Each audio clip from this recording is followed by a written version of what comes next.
Chapter 10:21. After delaying for a while, when everyone reached an agreement and rushed into the mist on the river, Tang Yin's figure was nowhere to be seen. But this was also expected. Then, as Wen Xin had suggested, the 9 people divided into 3 teams, separated by the distance of each other's perception, and spread out to search. One team was temporarily led by Hai Ta. One team was temporarily led by Wen Xilin, and the last team was temporarily led by the white-haired old consecrator. Of course, this wasn't based on strength.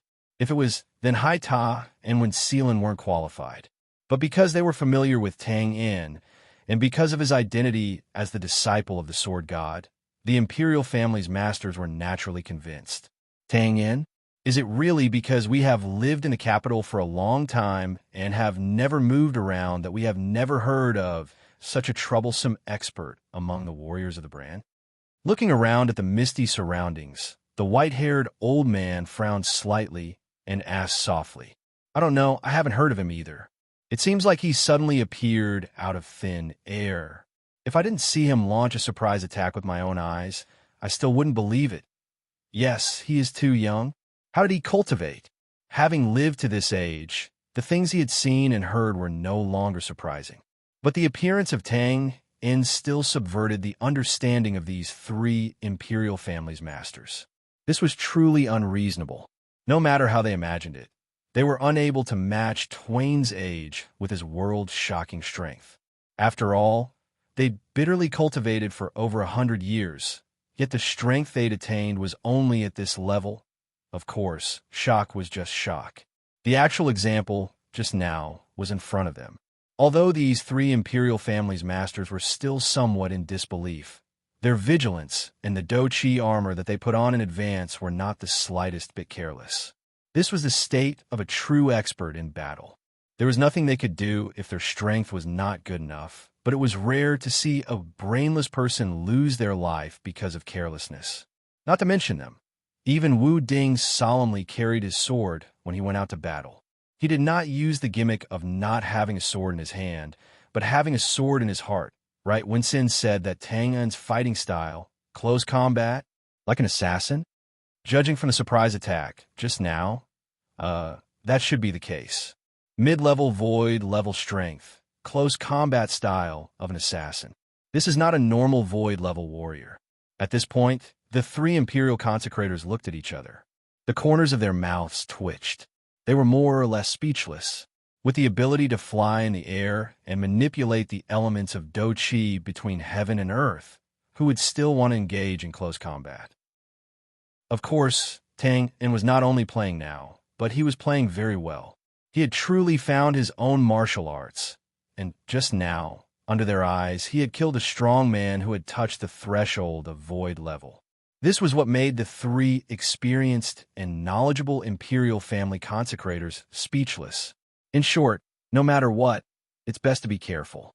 I believe that with the 10 of us, with so many void-grade cultivators gathered here, as long as we don't get ambushed and assassinated, there shouldn't be any problems. Taking a deep breath, the white-haired old consecrator looked around the river and nodded. Fortunately, the terrain here is not too complicated. The assassins can't use their methods here. The terrain here was not only not complicated, it was so simple that it made one's hair stand on end. Other than some hazy mist, all that was left was the unobstructed river surface and the boundless sky. Not to mention a place to hide, there was not even an obstacle that could block the line of sight. This terrain was indeed not suitable for assassination, but in general, it still depended on the person. Before the white-haired old consecrator's voice fell, a faint sarcastic voice suddenly sounded clearly behind him. "Is that so?" After a pause, he shouted in warning. "Be careful." The Do-Chi was violent. The imperial consecrator next to him saw Tang and suddenly appear like a ghost. His eyes widened in an instant, and without thinking, he chopped down with his hand. Dodging, he easily avoided the Do-Chi. Then he lowered his body, and the Do-Chi sword from the other side was also avoided. Then with a faint, bloody dagger shadow, he instantly cut into the middle of the 3 people. Tang Yin, who suddenly appeared, was like a tiger in a flock of sheep. He did not need to care about the terrain, obstacles, and other aids at all. Relying on his speed and body movement, he easily achieved the prerequisite of close combat. The white-haired old consecrator who was successfully approached was naturally shocked. Fortunately, the Do-Chi armor that he carefully propped up earlier saved his life. He subconsciously lowered his head and rushed forward. After the black dagger that was aimed at his neck was blocked by the Do-Chi armor, it did not succeed in penetrating. It slanted and slashed his shoulder, blood spurting out. Die! The white-haired old consecrator, who had just recovered from the shock, suddenly roared in anger. He turned around and clenched his hands into claws, like a goshawk that swooped down to attack. With just a claw, the space in front of him was instantly locked and violently crushed. But unfortunately, this powerful claw only crushed the raindrops in the sky. Tang En, whose attack did not succeed, had already flashed to the side of the royal consecrator who first discovered his tracks. Streaks of bloody dagger shadows mixed with the sound of the falling rain. In just a short instant, they drowned out the resisting blade light that cut horizontally and vertically, as well as the shocked cries that instantly sounded. The familiar rhythm, attack, defense, attack, attack, attack, attack. The expected attack effect, wrist, shoulder, arm, body, lower abdomen. The dazzling layers of dagger shadows could always appear at the most appropriate time and at the most appropriate position. Then, they would seize every opportunity and flaw in an instant and accurately land on the defenseless royal consecrator's Do-Chi armor. Sporadic lights splashed, metal fragments that seemed to be solid armor, and occasionally blood would fly. Close combat. At this time, the three royal consecrators finally understood what Winsilla meant when he said, "The opponent is especially good at close combat." Fast. Too fast. They did not have time to react at all, and they could not intervene. They were good at mobilizing large amounts of Do-Chi elements and unleashing earth-shattering power. However, they were completely unable to use it in this high-frequency battle because they could not even lock on a target. How could they use it? And if they forcefully used big moves to cover it in such a narrow space, not to mention the problem of self-injury, it was certain that they would accidentally injure their own people who were fighting with Tang En, sullen, depressed, conflicted. What should they do? The actual situation did not allow the two royal consecrators who were watching the battle to think too much. If they did not want to watch their companion being suppressed to death again, they could only choose to act. Hold him back. As expected of a strong person who had experienced hundreds of battles, after weighing the pros and cons, the white-haired old consecrator decisively dispelled the idea of using big moves to cover everyone indiscriminately. He withdrew his Do-Chi and called for another consecrator to join the battle and help take over his companion, whose Do-Chi armor was already on the verge of shattering. This was only for self-protection. They were not good at close combat, but it was not a big problem to protect their vital points and protect their own lives and that of their companion. This was actually not a bad tactic. They would first protect themselves, then surround and hold the opponent back. When the other two teams of companions arrived, this Tang En would have no way to escape. It had to be said that this idea was not bad, but when it was really put into practice, it was just thinking too much before they could form a triangle and join the battle. A loud laugh was heard. The royal consecrator, who was struggling to hold on, suddenly felt the pressure on him lessen. He was stunned for a moment before his leg whipped like lightning. He suddenly felt a sharp pain in his lower abdomen. With a muffled groan, he bent his body and flew backward rapidly like a prawn, smashing into the people who came to help on the right. Before the encirclement could take shape, it was already broken. Tang En, who used the force to retreat, floated toward the white-haired old consecrator with his back facing him. The old consecrator was naturally overjoyed when he saw this. Without thinking, he grabbed the air as if he was catching wind and rain. Thunder came crashing down. He missed again. With just a twist on the spot, his body suddenly accelerated like the wind. Tang En easily avoided the attack and brushed past the white-haired old consecrator. He glanced at him, and the corners of his mouth curled up slightly. He did not hide his mocking smile. Their figures intertwined and quickly turned down. With a splash, he dived into the river and disappeared. The white-haired old consecrator had never been humiliated like this. Thinking of Tang Un's contemptuous smile just now, he suddenly flew into a rage. He rushed down and waved his hands. Green eagle claws smashed at the place where Tang In disappeared. Boom, boom, boom, come out, come out. If you have the ability, come out and fight me head on. Huge waves surged and water splashed into the sky. Amidst the roars and roars, the water surface of this area seemed to be directly smashed by these tyrannical giant claws and caved in. The terrifying tyranny of a void-level martial artist could be seen from this. But unfortunately, no matter how powerful it was, other than letting oneself be happily drenched by the splashing water, it could not hit the target. Naturally, it was useless. Puff, cough, cough, cough, cough. Seeing the white-haired old consecrator go crazy below, the other two royal consecrators' expressions were also very ugly. The difference was that one of them was because of his physical condition. It was the consecrator who was almost beaten silly by Tang In just now. After catching his breath, he suddenly spat out a large mouthful of blood and coughed violently. His trembling body was full of wounds. Although it was not fatal, the blood flowing out was enough to make his face frighteningly pale. As for the other one, it was purely because of his mental state. 3 void-level powerhouses gathered together. It was fine if they could not kill the opponent, but the key was that they could not even gain the upper hand in the process. In the end, one of them was injured. The opponent came as he wished, fought as he wished, and left as he wished. Thinking about it, the royal consecrators wanted to despise themselves. This speed. How should we fight next? When the mood of being ridiculed and despised calmed down a little, their minds regained clarity, and the question they thought of became practical. Or rather, it was a seemingly absurd question. After all, a void-level powerhouse did not know how to fight. This question itself was more like a joke. But the current situation was like this.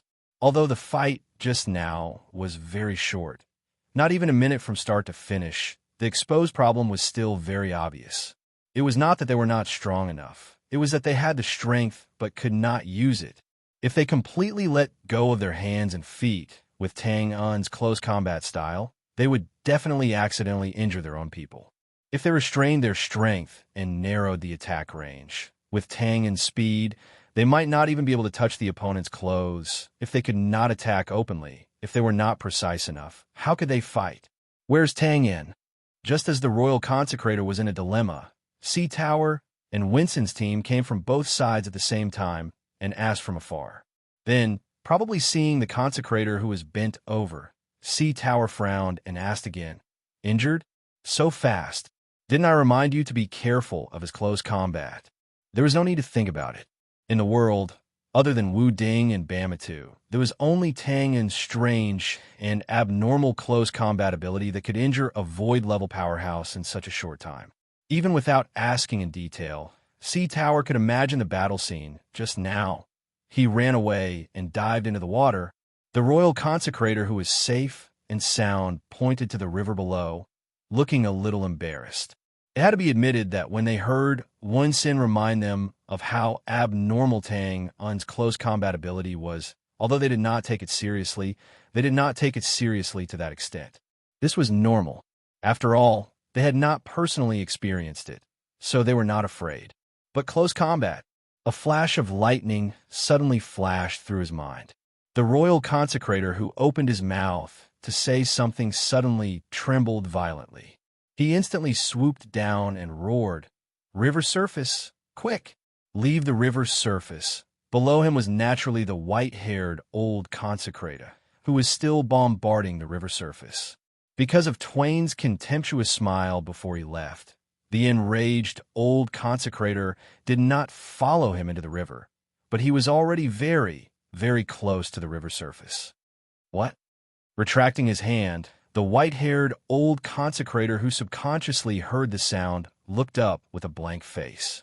Then in the next moment, through the raindrops in the river, he saw his companion, who was swooping down crazily, suddenly change his expression. His eyes widened and his mouth opened. Retreat. Retreat where? The familiar voice rang out behind him again. Before the white-haired old consecrator could react, the ground beneath his feet suddenly sank. He lowered his head in shock, only to see Twain, who was drenched from head to toe and whose hair was disheveled like a water ghost, grabbing his leg tightly.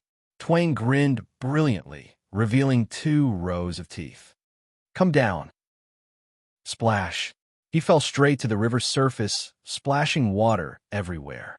Then a sharp sword slashed through the air, whistling past, but it only cut a few raindrops in the river and fell into the air. Damn it! The royal consecrator, who was a step late, grabbed the long sword that was shot out and hurriedly turned around to look around. Just a little bit of distance. It was clearly not a chance, but the other party seized it in an instant and expanded it into a life and death crisis. In a breath, the river's surface dozens of feet away suddenly exploded. Help! Ah! In the splashing water, the white-haired old consecrator, whose face was full of indescribable horror, had just jumped out of the river surface.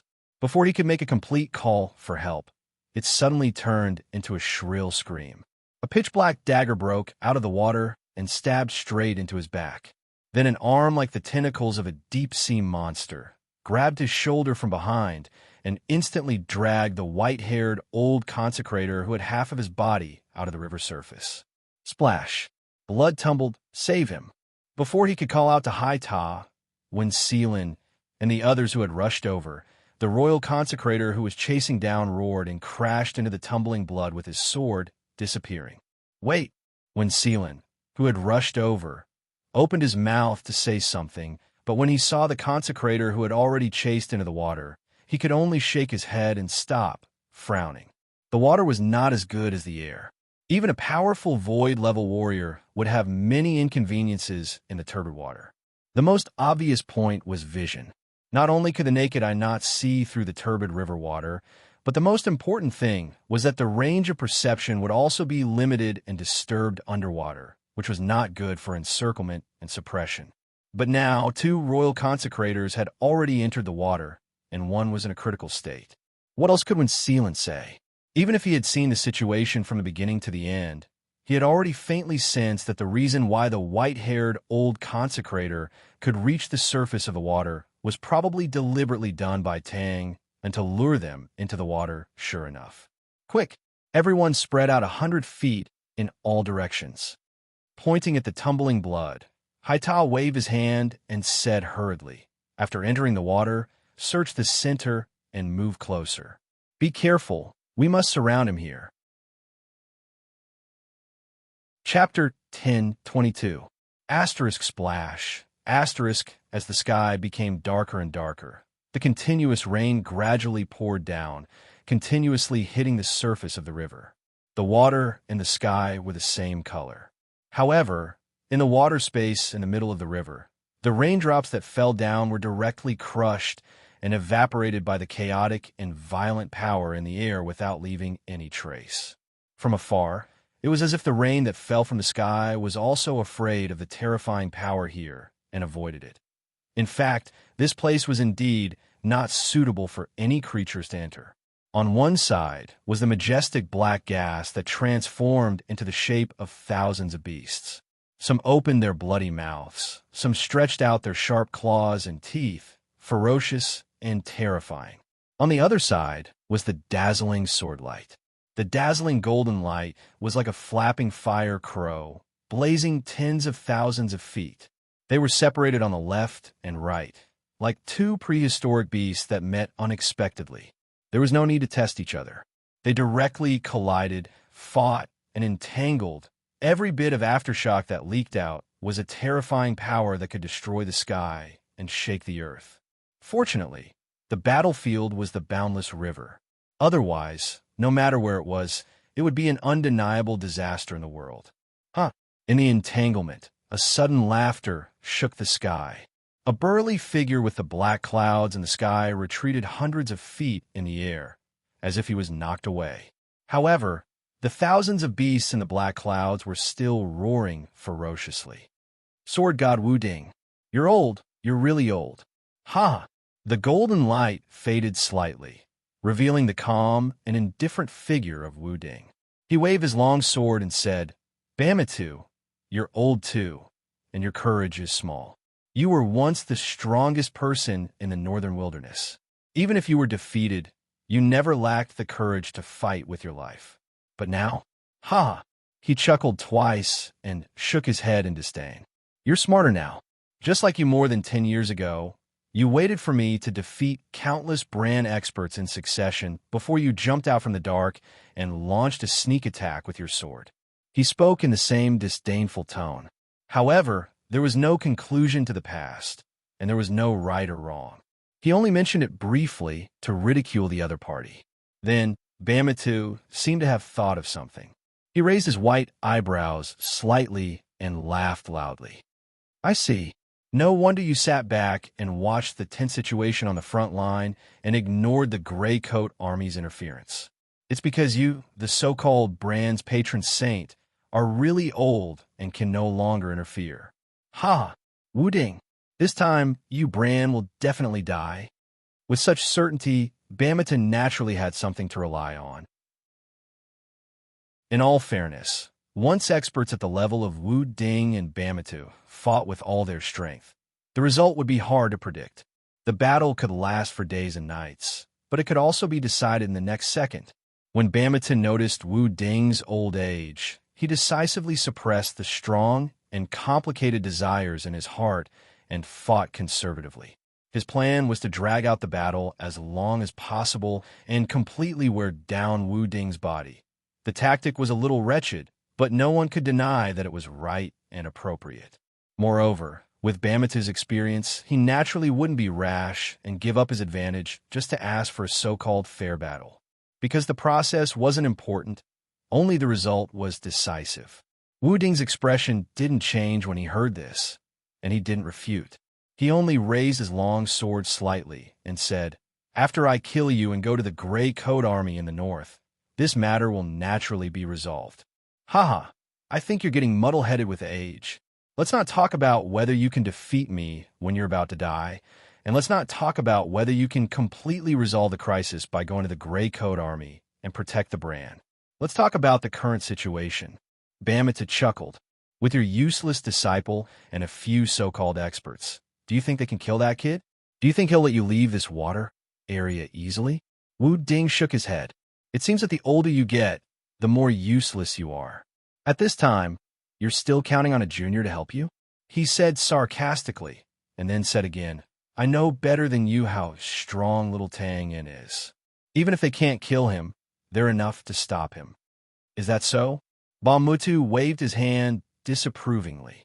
If I didn't hear wrongly just now, and your hearing hasn't deteriorated severely in the short time we exchanged blows just now, there were already 2 blood-curdling screams.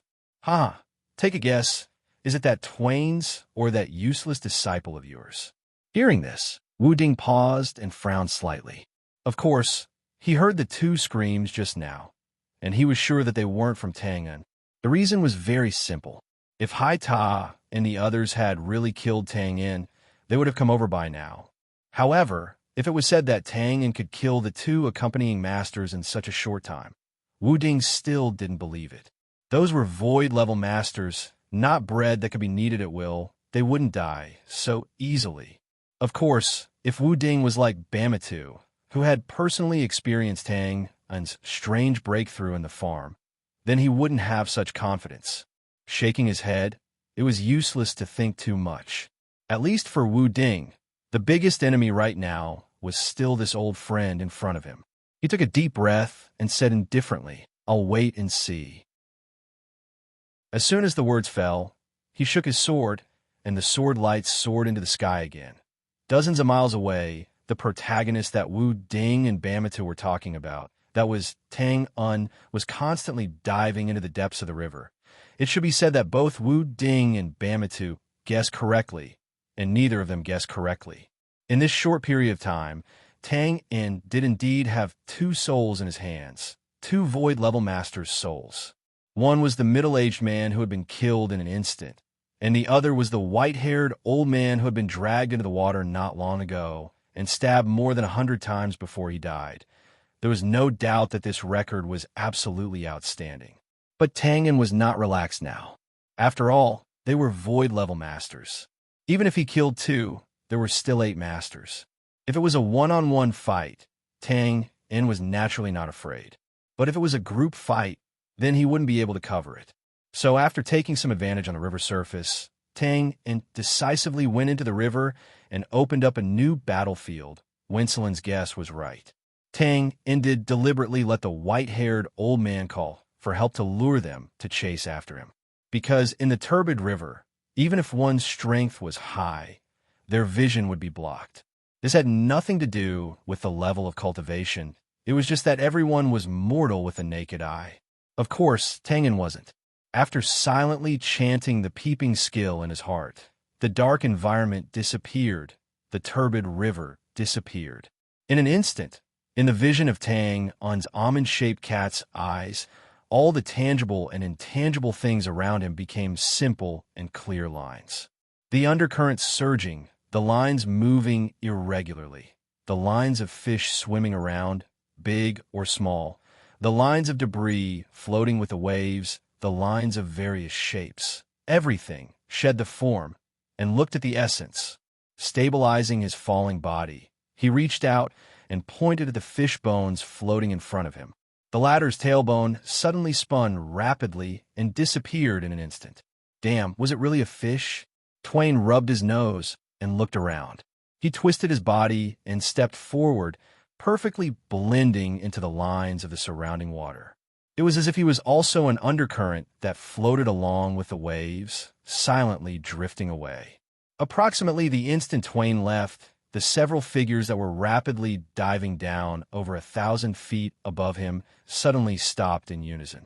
They turned their heads in confusion and looked at each other. In the turbid river, of course, they couldn't see their companions. However, in their perception, each other's position was clear. But just a moment ago, the figure that had been diving in their perception had completely disappeared without a trace. This was undoubtedly abnormal. Even if perception would be affected and disturbed underwater, so many people's perception was abnormal at the same time, then the problem wouldn't be on their side. Without thinking too much, Sea Tower gritted his teeth and dived first, continuing to explore the place where Tangen disappeared. And when everyone sensed Sea Tower's movements, they naturally followed the original route of encirclement and dived. Only Winston, who was holding a long spear, hesitated in place for a moment, deviated from the route, and approached Sea Tower. Winston was clear about Tangen's hiding ability. The latter's sudden disappearance was unlikely to be due to any problems underwater. The more likely situation was that the other party felt that there was no need to escape, so he changed from the role of the prey to the hunter, hiding in the dark and waiting for an opportunity to attack. In fact, this was the case. After perfectly blending into the river flow, Tangen instantly disappeared from the perception of Winston and the others. But the lines of the figures of Winston and the others were clearly reflected in Tangen's vision at this time. The counterattack had officially begun. TSK, it was a bad start. Looking at Winston, who was constantly approaching Sea Tower, Tangen, who was floating quietly more than 10 feet away, couldn't help but smack his lips. His expression was a little depressed, but also a little emotional. Indeed, he had learned from his mistakes. Yes, Tangen's original assassination target was Sea Tower. The reason was very simple. Under the premise that he had already killed 2 of the royal family's consecrators. If he could kill Sea Tower, who was the commander, then the other party's morale would definitely be greatly affected. It was even possible for them to turn around and escape. However, it had to be said that Winston was indeed the one who understood Tangen and the most among this group of people. Although he didn't know Tangen's plan, he subconsciously approached Sea Tower with the intention of helping each other. Not only did he save the latter, but he also saved himself. Shaking his head and dispersing the disappointment in his heart, Tangen's figure once again disappeared into the dark and turbid river water. Since he couldn't deal with the commander for the time being, he would start with the accomplice. Chapter 10:23. It was a good habit to pick on the soft persimmon. It was also an attitude that was worth persevering in life. So it didn't take long for Tang to choose his target, which was the unlucky consecrator who was cut and bruised by his dagger on the river's surface for a void-level powerhouse. These flesh wounds that were not on the vital parts were naturally not a big deal. At most, it was just a little troublesome. After all, he didn't know the temple healing technique. Dragging these bleeding wounds into the turbid river water would be somewhat uncomfortable. However, compared to the situation of being alone, he wisely chose to chase down the river with everyone.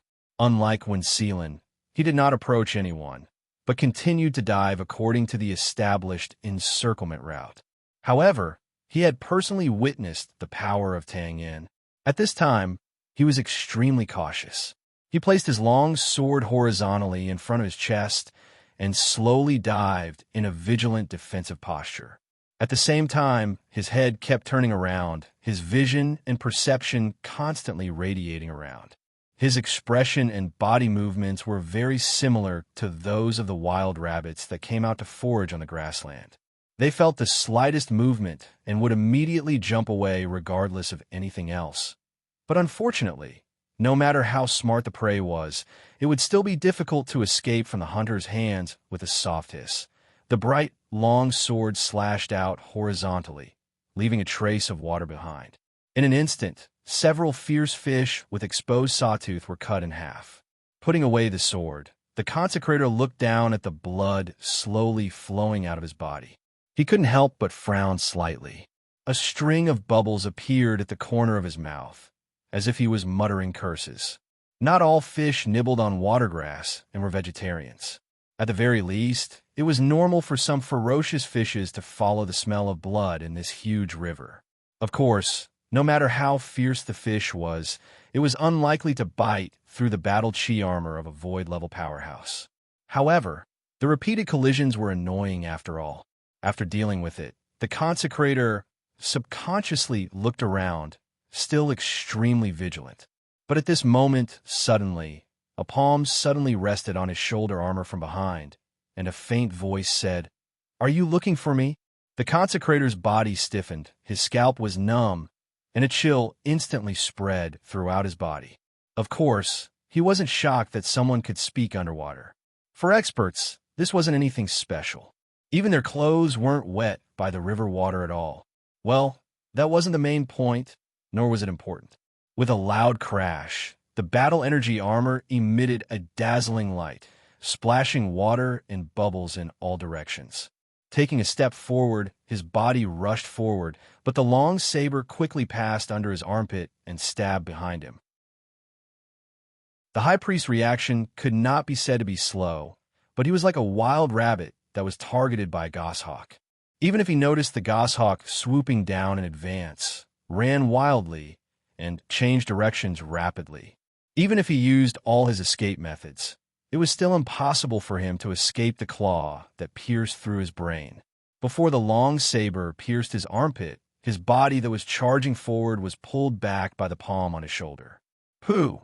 The blade cut into the flesh with a crisp sound. Soon after, a large amount of blood instantly spread out on the consecrated elder's back. In order to avoid many senses and successfully launch a sneak attack, Tang Yin did not attach any blood energy to his blade.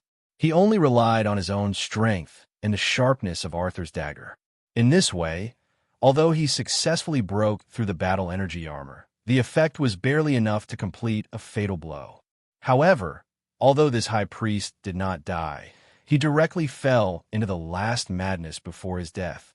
His battle energy was violent, and the terrifying strength belonging to a void-level powerhouse was instantly released indiscriminately. A dazzling light immediately cut through the dark water, and waves of undercurrents rolled like an underwater hurricane, raging chaotically and sweeping across the area.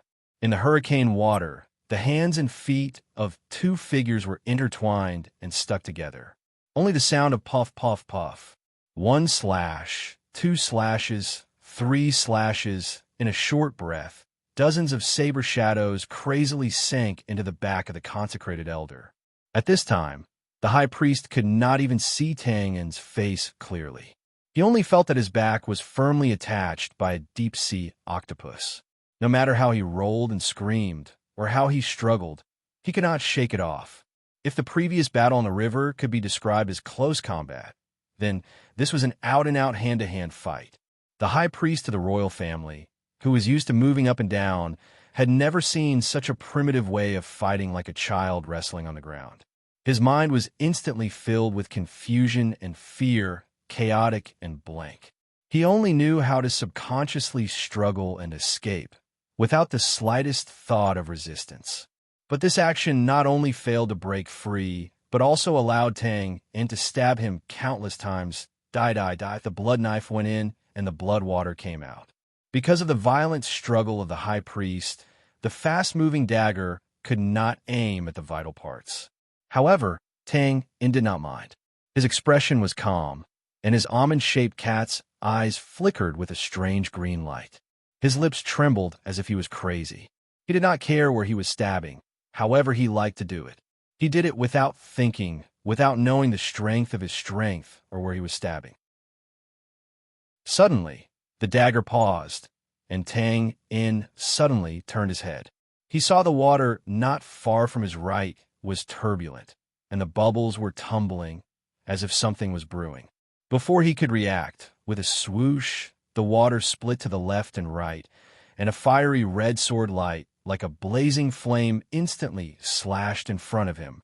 There was no surprise. With such a violent movement here, it was impossible not to be sensed by Haita and the others.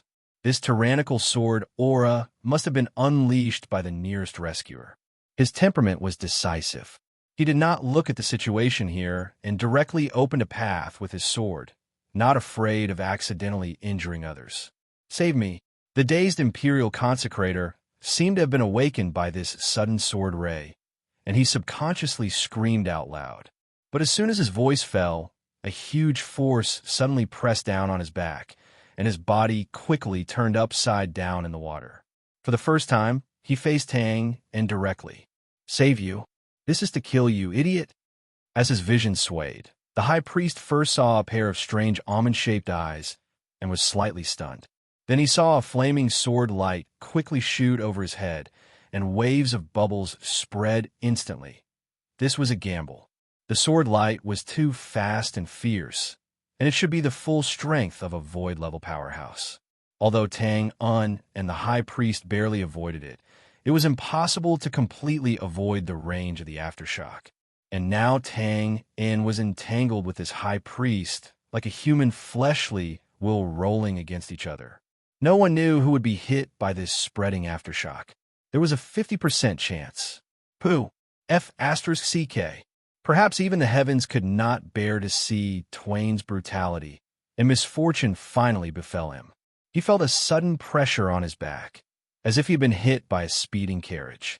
He opened his mouth and spat out a large amount of blood. The dying high priest was overjoyed when he saw this. He instantly grabbed Tangen's arm and tried to drag him down with him. But before he finished laughing, his eyes suddenly turned red, and a large cloud of blood covered his head. He subconsciously closed his eyes and then suddenly opened them. His fingers sank deep into Tang's arm muscles. He slowly lowered his head and looked at the dark dagger in his heart, and was a little confused. Then he looked up and saw Tang's mocking smile. He opened his mouth silently, and another large cloud of blood exploded. Bad luck was bad luck, but it was just a small episode in the end. This high priest wanted to take advantage of this opportunity to drag Tang down with him, but he was undoubtedly thinking too much.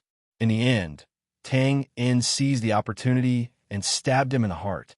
7 left, whoosh, on the right side of the water, another red flame, sword cut through the water. Following, it was a thin figure wearing a red dochi armor, rushing over.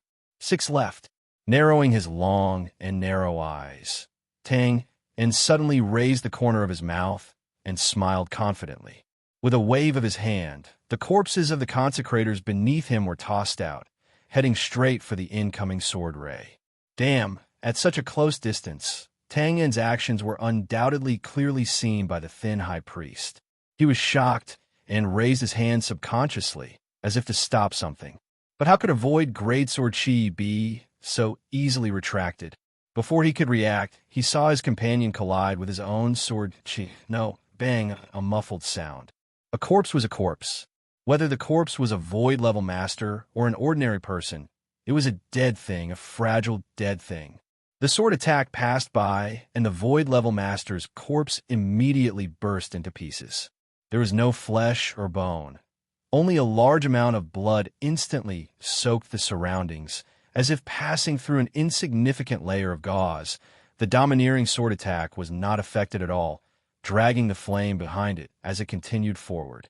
The thin high priest, who did not know that his companion had died, stared blankly as his companion's body was cut into a pool of blood by his own sword attack. At this moment, with a crash, the blood mist suddenly broke from the middle, and a figure wearing a blood-red coat, who seemed to have climbed up from the abyss of hell, instantly appeared.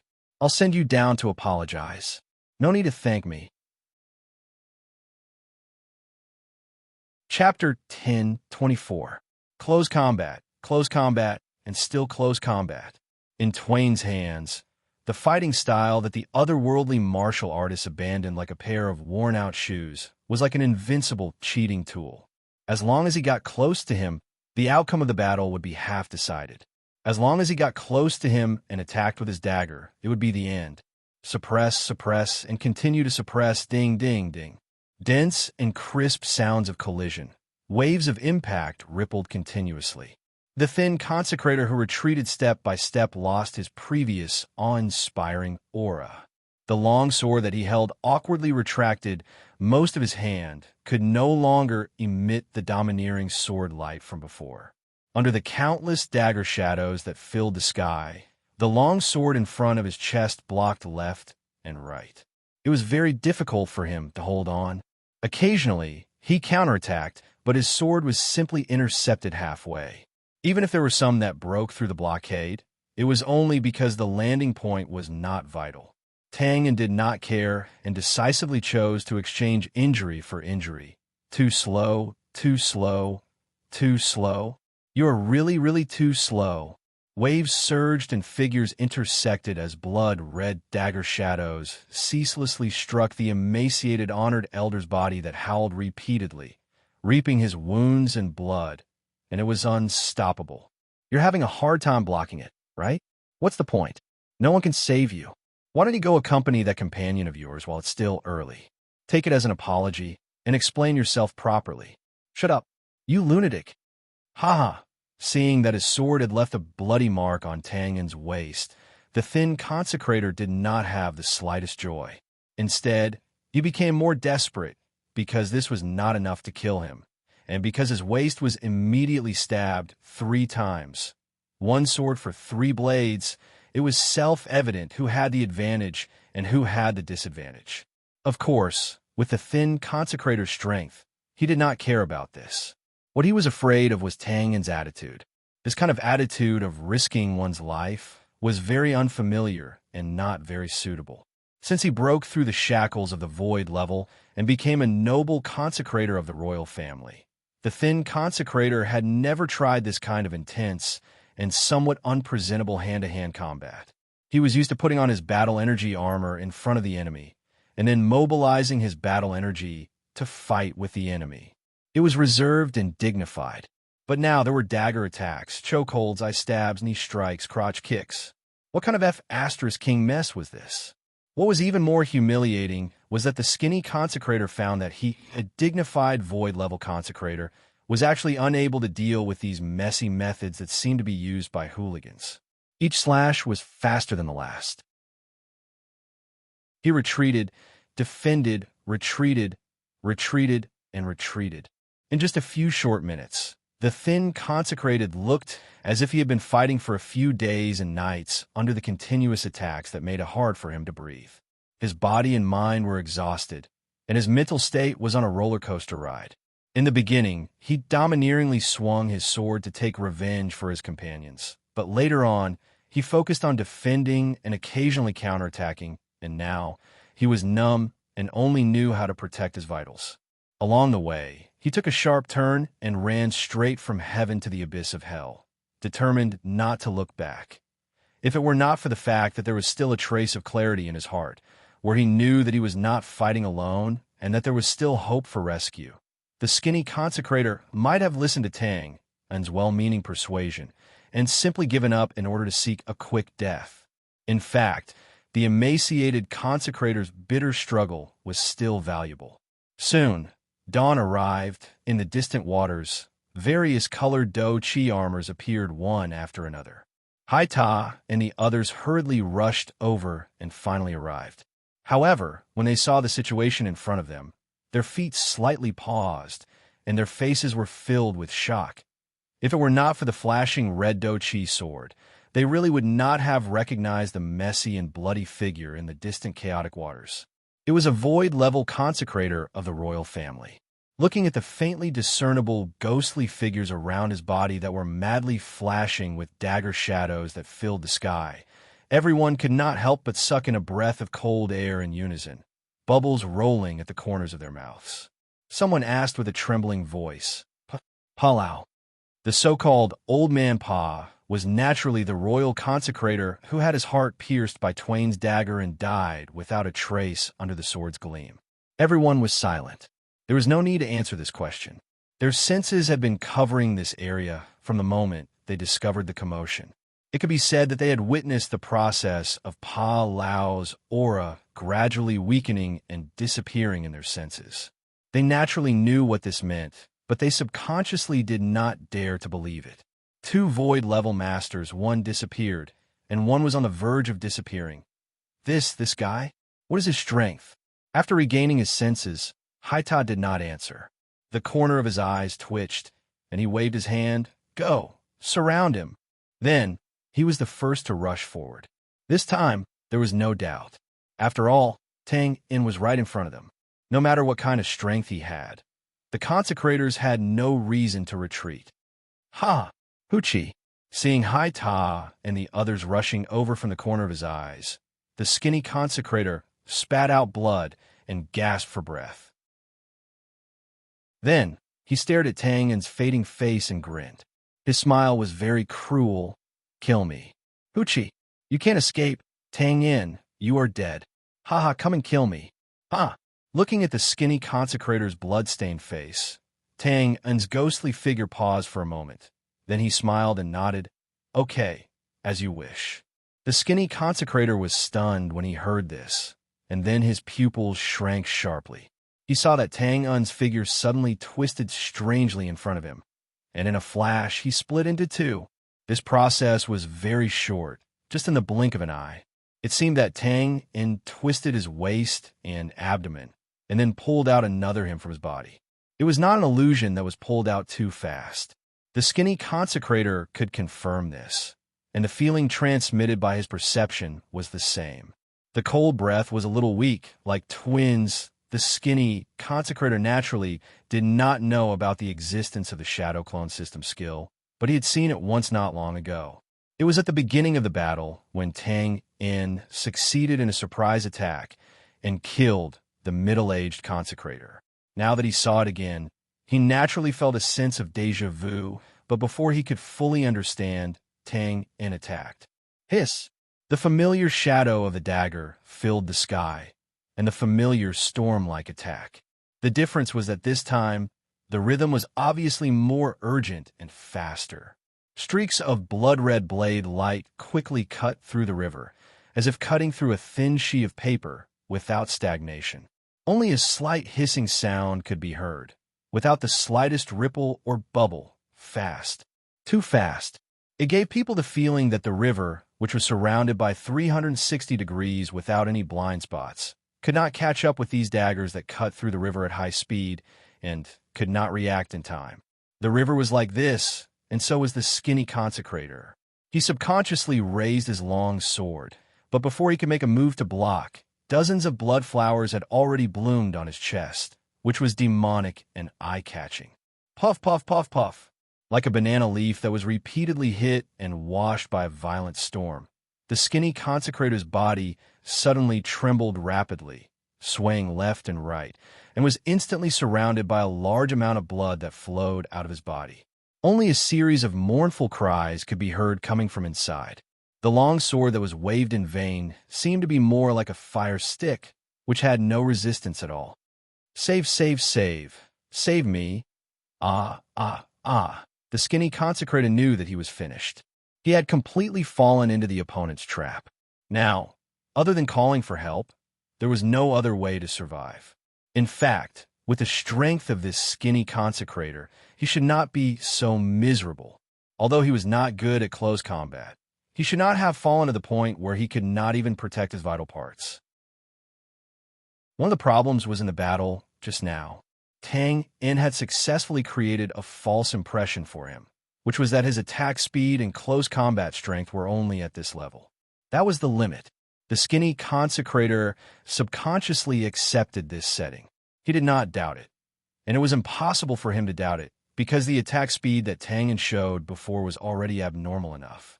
But who would have thought that Tang In could be even more abnormal?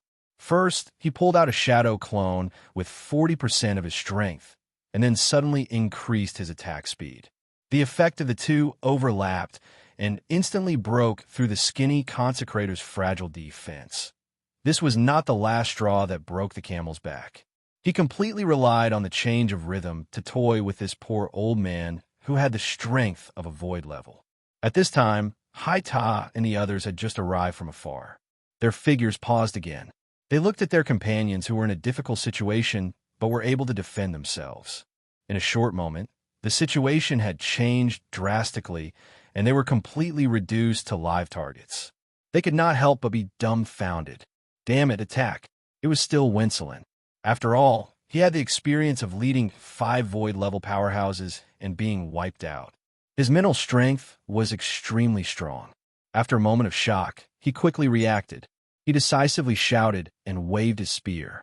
He stepped forward, and with a hissing sound, the purple and green spear split the waves and stabbed out like lightning. It was definitely too late to rush over. Although it was likely that they would accidentally injure their companions, if they did not attack, their companions would definitely die. In this kind of situation, Hai Ta and the others naturally knew what to do. Various colors of fighting lights exploded one after another. Some roared and rushed forward, some attacked on the spot. The turbid waters suddenly fell into endless chaos. Wincelin was the first to arrive, but as soon as he approached the bloody battlefield, he heard a chuckle. Ah, catch! The water splashed, and a bloody figure suddenly broke through the turbid blood and crashed straight into the purple and green spear in his hand. Needless to say, this unrecognizable mass of flesh and blood was naturally that skinny, consecrated. If his consciousness was still there, it was believed that he would have some different feelings about the current situation. Not long ago, he had chopped up the corpses of his companions like this. Now it was his turn. Fortunately, Wincelin was moving along with his spear. He did not shoot out the spear from a distance, so the attack was still within his range of control. Seeing his companion, whose life or death was unknown, crash towards him, he hurriedly retreated and pulled back his spear, brushing past him. He did not care about the skinny consecrated's life or death. After all, this was underwater. He would not die or be injured. With a big step, he roared and broke into the turbid blood with his spear in hand, wanting to delay Tang In for a moment. But as soon as he rushed in, Wincelin screamed and hurriedly retreated, as if he was being chased by a deep-sea giant beast. He did not even look back, as he quickly fled to the periphery.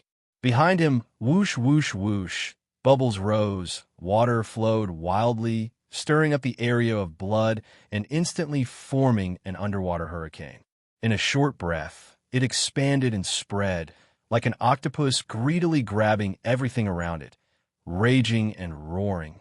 While Wincelin was barely out of the hurricane's range, the attacks of Hai Ta and the others arrived. As expected of a void-level powerhouse, after having the time and space to mobilize the Do-Chi elements of the world, the power of their attacks could only be described as terrifying. There was no suspense. All kinds of dochi attacks pressed down together. With just the first contact, the raging hurricane paused and then exploded. In an instant, the flow of the water was completely chaotic. Pung, pung pung, pung pung pung. The violent explosions in the deep water sounded strange and dull. However, this did not mean that the power was weak. In fact, if it was moved to the surface, just this attack alone was enough to destroy half of the military city. Even in the deep water, on the surface of the river more than 1,000 feet away, there was now a rhythm of raging waves. If not counting the white-haired old consecrated's bombardment of the river's surface to vent, then from the beginning of the battle until now, this was the only time Haita and the other void-level powerhouses had attacked to their heart's content. Speaking of which, it was quite carefree, but it was mostly heartache. In fact, Haita and the others weren't just heartache, they were so angry that their livers hurt. After the hurricane was destroyed, before the surrounding waters were completely disrupted, they clearly saw a figure calmly escaping from the chaotic waters and looking at them. Who else could it be but Tang Yin? Although the other party was coughing up blood and seemed to be in a sorry state, he should have suffered some serious injuries. However, just by looking at that mocking smile, as well as that throat-slitting gesture across the chaotic waters, it was clear that the other party was fine. In the first battle, a royal consecrator had been killed in an instant. They had gotten off to a bad start. They fought again, from the surface to the bottom of the river, losing a total of 3 true void-level powerhouses. It was a complete defeat. Next, could he still look forward to the next battle? Looking at the chaotic waters in front of them, they did not pursue. Of course, this wasn't because they couldn't pass through the chaotic waters, but because they had completely lost the confidence to pursue. However, although it was true, the so-called face was precious, but the value of their lives was even higher. After a little hesitation, the remaining 6 void-level powerhouses formed a strange formation under the water. Back to back, they moved up like hedgehogs. The atmosphere, very loving, very harmonious. Chapter 1025. Hurricane. There's a hurricane in front, a whirlpool in the river. God, what's going on? F*CK. Why are you still standing there? Quick, lower the sails and turn the rudder. Quick, quick, quick. As mentioned earlier, due to the chaotic situation in the north, the number of ships passing by the Lano River had shrunk significantly. However, it was still the main economic artery of the brand. There were bound to be some transport ships from the Empire and merchant ships that were not afraid of death. Now, on this boundless river, a large merchant ship more than 10 miles away from the mouth of the river hurriedly lowered the sails and turned the rudder to slow down the speed of the ship. There were many sailors on the deck, and they were very busy. The reason for this sudden change was not because of the situation in the north, nor was it because of the water bandits. It was because the weather on the river had suddenly become abnormally frightening. What kind of joke is this? In the top deck of the merchant ship, a burly old captain with a beard looked through the crystal glass that was covered in raindrops outside the cabin. He stared blankly at the raging waves and splashing water not far from the front of the ship. It was as if the water was about to overturn the river and the sea. Then, he looked further into the blurry middle of the river. The situation was even more frightening. He could barely see the color of the sky. There were only large patches of dark clouds gathering. It looked very depressing. He subconsciously rubbed his eyes and looked at the deputy beside him in disbelief. The wind and waves today, are they this big? No, I don't think so. I saw the night elephant last night. I could only tell that it might rain today. The crew members who lived on the water all year round naturally had a certain degree of confidence in estimating the changes in the weather. However, looking at the frightening situation in front of them, the deputy's tone was obviously a little uncertain. He shook his head. Also, there's something abnormal in this area. Captain, you saw it when we came here. Although there were winds and waves, they were just small disturbances. It didn't affect the speed of the ship. Then what is this? The old captain pointed at the frightening water in front of the ship with a face full of disbelief. Are there water monsters causing trouble under the river? When the people on the ship talked about water monsters, it was more or less taboo. However, other than that, the abnormal situation in front of them was really hard to understand. The water in front of them was fine, but when they came here, the river and the sea were overturned. No one would believe that there was no problem. Water monster? The deputy seemed to have thought of something and his body trembled. His expression was obviously a little fearful and hesitant. He said hesitantly, "Recently, everyone has been saying that there is indeed water on this route. It's a little strange, and the location is at the mouth of the river." The old captain was startled when he heard this.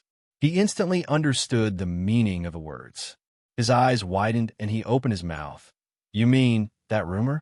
They were all people who made a living on the river, so there was naturally no obstruction in the flow of information between the various ships. Naturally, the two of them had heard various versions of the strange boat that had been parked at the mouth of the river recently, as well as the strange young man on the boat. Instantly, the cabin fell silent. After a moment of silence, the old captain took a deep breath and waved his hand decisively. "Damn it, I'm not running away from this deal. Tell everyone not to panic. Turn the ship around and head back now." Not to mention whether this decision was wise or not, it was obvious that this decision was made a little late. Without waiting for the assistant to nod his head in response, his eyes suddenly focused as an unforeseen event occurred. Boom! More than 30 meters in front of the bow of the ship, the surface of the river suddenly exploded with a loud bang. The crashing water, mixed with a crazed black shadow, instantly shot up into the sky. Then, without waiting for the people on the ship to react, another black shadow jumped out from under the river.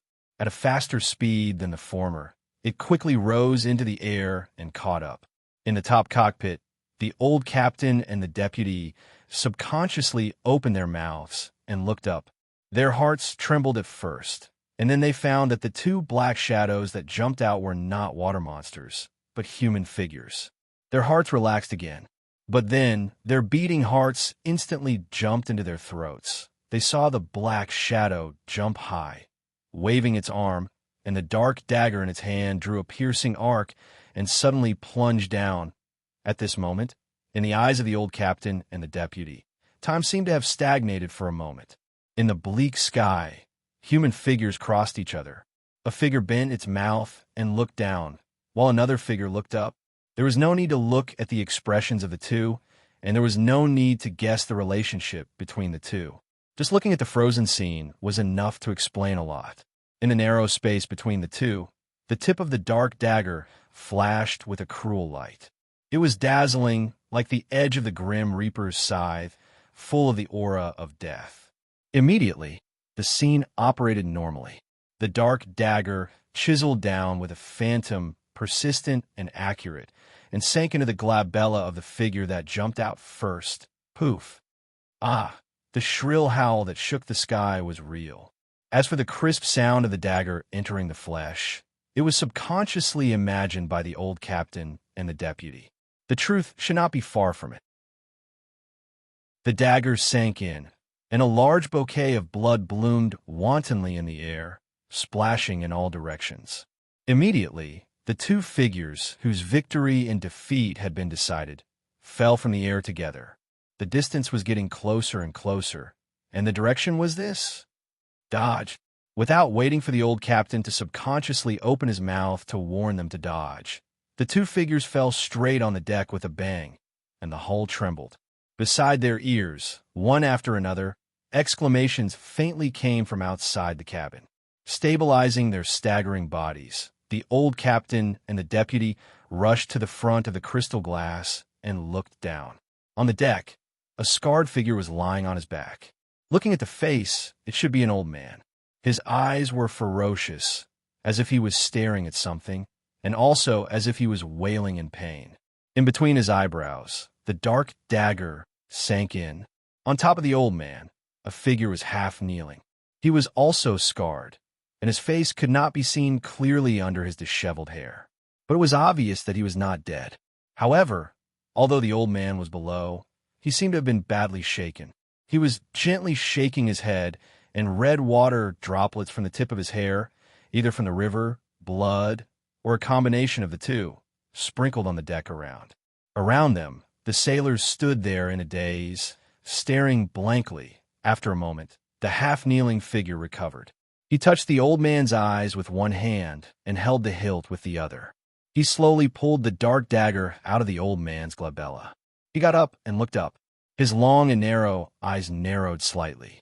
The young face covered in blood and dirt faintly overlapped with a certain impression. Thump, thump, thump. The deputy in the cabin suddenly felt as if he was struck by lightning. He took 3 steps back in a row. His face was pale. He looked at the old captain, who was also inexplicably horrified. He trembled and exclaimed, "Cessus water, water monster!" The old captain and the deputy had not seen the rumored strange boat and the strange young man with their own eyes, but they had a general impression from the descriptions of others. Now that they saw the ruthless young man's face with their own eyes, they instantly matched the impression in their minds. So, how could they not be frightened? Water monster. The sailors on the deck also reacted at this time. Looking at the figure of the water monster that was only a legend in the past, but now close at hand, they were instantly frightened. The bold ones screamed and turned to run, while the timid ones collapsed to the ground on the spot. The scene was extremely chaotic for a moment. However, the young man in the center of the chaos, who was Tang-un, did not have the consciousness of being a water monster at all. He looked around with a blank face. Water monster? What water monster? Before he could figure out, he seemed to have suddenly noticed something. His body trembled slightly, and he slowly turned his head. Splash, splash. Hundreds of feet away, the water splashed again. A total of 5 figures jumped out of the river and hovered in the air. They were the only people left, Haita and the others. They were the luxurious lineup that was half wiped out. The two sides looked at each other in silence. Similar to Tang-un's situation, Haita and the others who came up later had injuries on their bodies. The only difference was that their injuries were light or heavy. This was the result of the hunter and the prey's roles being swapped. The two sides chased each other underwater again. It turned out that Tang-in not only had extraordinary experience in running away, but also had unique attainments in hunting. Even if Haita and the others listened to Winston's advice and shamelessly used a strange defensive formation, it was still not enough to save their lives under Tang-un's blade. In fact, the latter was Tang-un's job. So, encirclement, heavy losses, complete defeat. Retreat, but they could not escape unscathed. They were still defeated. Looking at the silent and motionless corpse of the old consecrator at Twain's feet, and then looking at Twain's slightly smiling face, the corners of the eyes of the people from Sea Tower twitched. They felt numb, hopeless, and at a loss. They were one step late, and another one died. Chapter 10:26. Asterisk boom. Boom. Boom. Asterisk gazes couldn't kill people, so gazes couldn't solve any problems. They had to break the tense atmosphere. However, before anyone could speak, the muffled sound of thunder came from afar and broke the silence. Tilting his head to look at the center of the river, Tang-in rubbed his nose, retracted his gaze, and shrugged. What are you waiting for? Let's continue. Chase. We be chased by me? Chase or be chased. This was a problem, especially for Haita and the others who were in a dilemma. It was a tricky choice. If they chose to chase, their luxurious lineup had already been half destroyed, so they had no confidence. If they chose to be chased, well, this was a passive choice, not something they could decide. In fact, Winston and the 3 surviving royal family consecrators had already shown hesitation. Especially Winston. The last time he led people to encircle Tang-in, the lineup he used was 5 Void Masters, and the result had already proved that it was a dead end. Not to mention, Tang-un's strength now seemed to be more terrifying than before. Haita coldly snorted in the heavy rain and took a step forward. His sword flickered as he resolutely said, "Today, even if I die, I will drag you, a traitor, to hell. Come, let's fight." Tightening the spear in his hand, when Silin also took a step forward and stood beside Haita, silently indicating his position. Seeing this, Tang In raised his eyebrows, clapped his hands without sincerity, and praised, "You deserve to be Elder Wu's disciple. Not to mention your strength for the time being, your righteous conduct is enough to take over his mantle." Pausing for a moment, he pointed at the 3 imperial family consecrators who were still hesitating. He chuckled and said, "However, it seems that your opinions are not very unified right now. Do you need me to give you some time to discuss it properly?" Of course, this was sarcasm.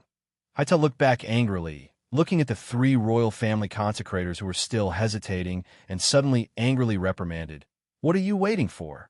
The 3 royal family consecrators looked at each other, and their expressions were somewhat awkward. However, whether it was in terms of identity or status, even if Sea Tower's strength wasn't outstanding, it was still qualified to reprimand them. In the end, a royal consecrator braced himself and said in a low voice, "Lord Haita, it's not that we're cowards. It's just that the current situation isn't suitable for us to attack forcefully. Otherwise, we'll just increase the casualties." "That's right, my lord. I suggest we retreat to the heart of the river for now. At that time, with the help of the sword god's power, dealing with him will be as easy as flipping my hand." "That's right, my lord. All of you, shut up." Suddenly roaring, Haita stared fiercely at the 3 old men in front of him. The battle aura greatsword in his hand was trembling because of the anger in his heart. "You are respected by the imperial family and have been supported by the rich resources of the imperial court for many years. Now, not only do you not want to die for the empire, you find all kinds of excuses to fear death and fight. All of you deserve to die." "Sir, you can't say that. Say no more." Sea Tower suddenly raised his greatsword and pointed it at the 3 imperial family consecrators.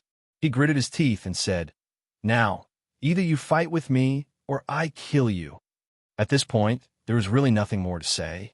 On the other hand, Tang In below was watching the fun. He kept waving his hand and adding fuel to the fire with a silly smile.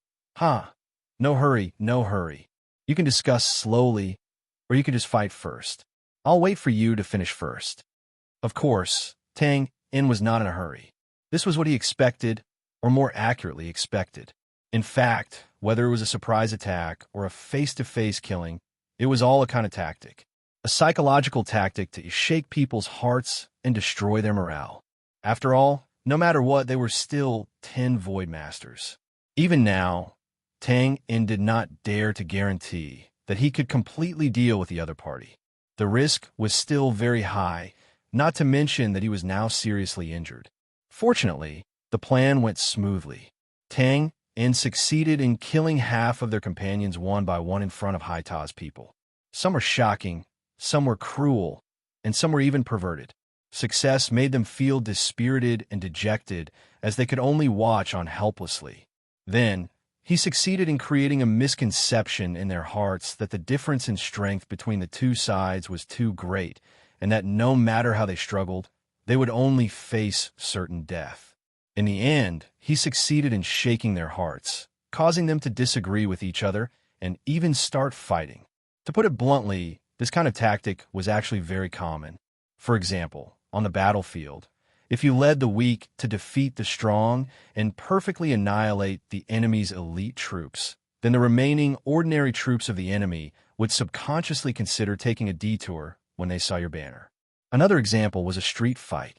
If you were only one person and the other side had 5 or 6 people, it seemed that you had no chance of winning. But if you went all out and beat the other side until they vomited blood, until they cried for their parents, or even opened your mouth to bite off their ears, then the remaining people would be afraid of you. It was that simple. Of course, Twain's attitude of staying out of the matter and watching the fun without being afraid of things blowing up naturally completely infuriated Sea Tower. On the big sword that was pointed at the 3 royal consecrators, Do Chi suddenly surged violently. It looked like he was about to attack in the next second. The 3 royal consecrators looked at each other. In the end, it was the consecrator who stood out first who nodded helplessly. "All right, then we will accompany Sir Haita in another battle. That's for the best. Seeing that the three had finally changed their attitude, Haita snorted softly. He put down his big sword and then turned to point at Tangan. He roared, "Shameless villain, do you dare to fight face to face? If you're happy, I'll accompany you." Tangan spread his hands and jumped onto the bow of the ship. He didn't feel much disappointment in his heart because, according to his previous plan, he had to kill at least 6 people. This was not a number that he said casually. Killing 6 people meant that more than half of the enemy's team had been wiped out. This was a crucial point and also a boundary of psychological tolerance. Tangan believed that as long as he killed the 6th person, it would be best to fight face to face. Among the remaining people, it was hard to say what would happen to Haita and Celine, but the other 2 royal consecrators would definitely turn around and flee. Of course, if he could kill either Haita or Celine, then the effect would be even better. However, the facts once again proved that plans could never keep up with changes. Just as Haita and Celine stirred up their dochi and were ready to fight, and Tangan took a deep breath and was about to use the Permitha teleportation to attack, suddenly, "Sorry, sir." The 3 royal consecrators suddenly bowed in unison behind Haita and apologized. They quickly turned around and shot toward the center of the river without looking back. Such a uniform action was obviously not a sudden decision by the few of them. Instead, they had agreed with each other when they agreed to Haita's challenge. The scene instantly fell into a dead silence. F***CK. After a while, the few people present finally reacted from the sudden change. Not to mention Haita and Celine, even Tang, and was a little stunned. F***CK. These 3. Are you sure they're not sent by monkeys to make fun of us? You. Haida was obviously very angry at the betrayal before the battle. He pointed at the 3 figures in the distance and trembled. He opened his mouth a few times, but could not utter a complete sentence. Tang and took over the conversation. He did not know whether to laugh or cry. He could not help but shake his head and laugh with emotion. "Every one of you is F***king awesome. You are indeed spicy old ginger. None of you are easy to deal with. Ha." At this time, when Celine finally woke up from his shock and anger, he did not care about jumping up and down and cursing. He decisively grabbed Haita's arm and quickly retreated. "Senior, let's go." Originally, the 5 of them did not have much of a chance of winning. Now, only the 2 disciples of the sword god were left. If they went to fight Tang in, it would naturally be even worse. In this way, it was undoubtedly a wise move to copy the retreat of the 3 royal consecrators. Haita did not pretentiously shout, "Don't pull me," or anything like that. In fact, he was now in a state of complete despair. The sudden blow he received was far more serious than when he saw half of his companions being wiped out. He was expressionless as when Celine pulled him back. He was in a daze and did not react at all. Tang and came back to his senses in an instant. He also knew that he had missed an excellent opportunity. However, he really did not regret it. What was there to be dissatisfied with seeing such a wonderful scene? Chapter 10:27. Laughing aside, things still had to be done. Although Tang and missed the best opportunity to make a move, with his terrifying speed and the distance between them and the center of the river, it was not a problem for him to catch up with Celine and Haita. However, from this, one could see the spiciness of the old ginger. The 3 royal family consecrators who had run away early turned around and saw Celine and Haita about to be entangled. They didn't need to say anything to each other and turned around to save them. Retreating as they fought, the situation had already fallen to this point. No matter how angry Haita was, he had no choice but to passively retreat. And the 3 royal family consecrators turned around to save them, redeeming themselves for their previous betrayal. In this way, their goal had been achieved, and Haita, who was rescued afterwards, could no longer blame them. It could be said that they had taken care of both face and reason. It was really beautiful. After all, Void Masters were Void Masters. If they wanted to retreat, and the current environment was not the turbid river. Even if Tang In was proficient in assassination, it was a bit like a dog biting a hedgehog, not knowing where to bite. Fortunately, The goal of attacking the other party's psychological line of defense had been achieved, so Tang In did not worry too much. In this way, the few of them were entangled in midair, adding a few more insignificant wounds to each other. They were getting closer and closer to the center of the river where the chaotic battle was going on for the arrival of Tang In and the others, Wu Ding and Bamatu, who were about to go berserk, naturally already knew about it at the first moment. So-called experts were naturally equipped with the ability to observe and listen in all directions. Not to mention that they were now in a fierce battle where life and death could be decided in an instant. So their senses were even sharper than before. Just as Hai Ta and the others approached the periphery of the chaotic battle circle, looking at the terrifying situation where the vast river almost touched the black clouds in the sky, hesitating and not daring to step in, a bold laugh suddenly came from the black clouds. "Old man, did you see that? I knew that your disciples were useless, and the helpers you brought were also unreliable. Half of them are already dead, and they are still being chased by a mere young man. Are they running for your protection? They really can't grow up." When the people from the sea tower heard this, their expressions turned ugly to the extreme. They were ashamed to the extreme. They lowered their heads and remained silent. Tang In also frowned slightly upon hearing this. Bamata's voice was still full of energy and arrogance. But if one listened carefully, one would hear that he was gasping for breath, and it seemed that his condition was not good. Tang In decisively brandished his dagger, and like a storm, he once again charged towards Hai Ta and the others. Then, just as Hai Ta and the others, who were immersed in shame and caught off guard, were barely able to resist and were in imminent danger, Wu Ding didn't say anything. He only heard a light snort, following which the radiant sword aura gradually converged and calmed down. The river water that was floating in the air lost its powerful support and fell down. With a loud bang, the river water flowed backward and the waves soared to the sky. Tang In's eyelids twitched when he saw this. He decisively withdrew his dagger and retreated several miles away. "Are you kidding me? When Wu Ding is free, he will probably attack me with his sword." On this side, Wu Ding gradually withdrew his power.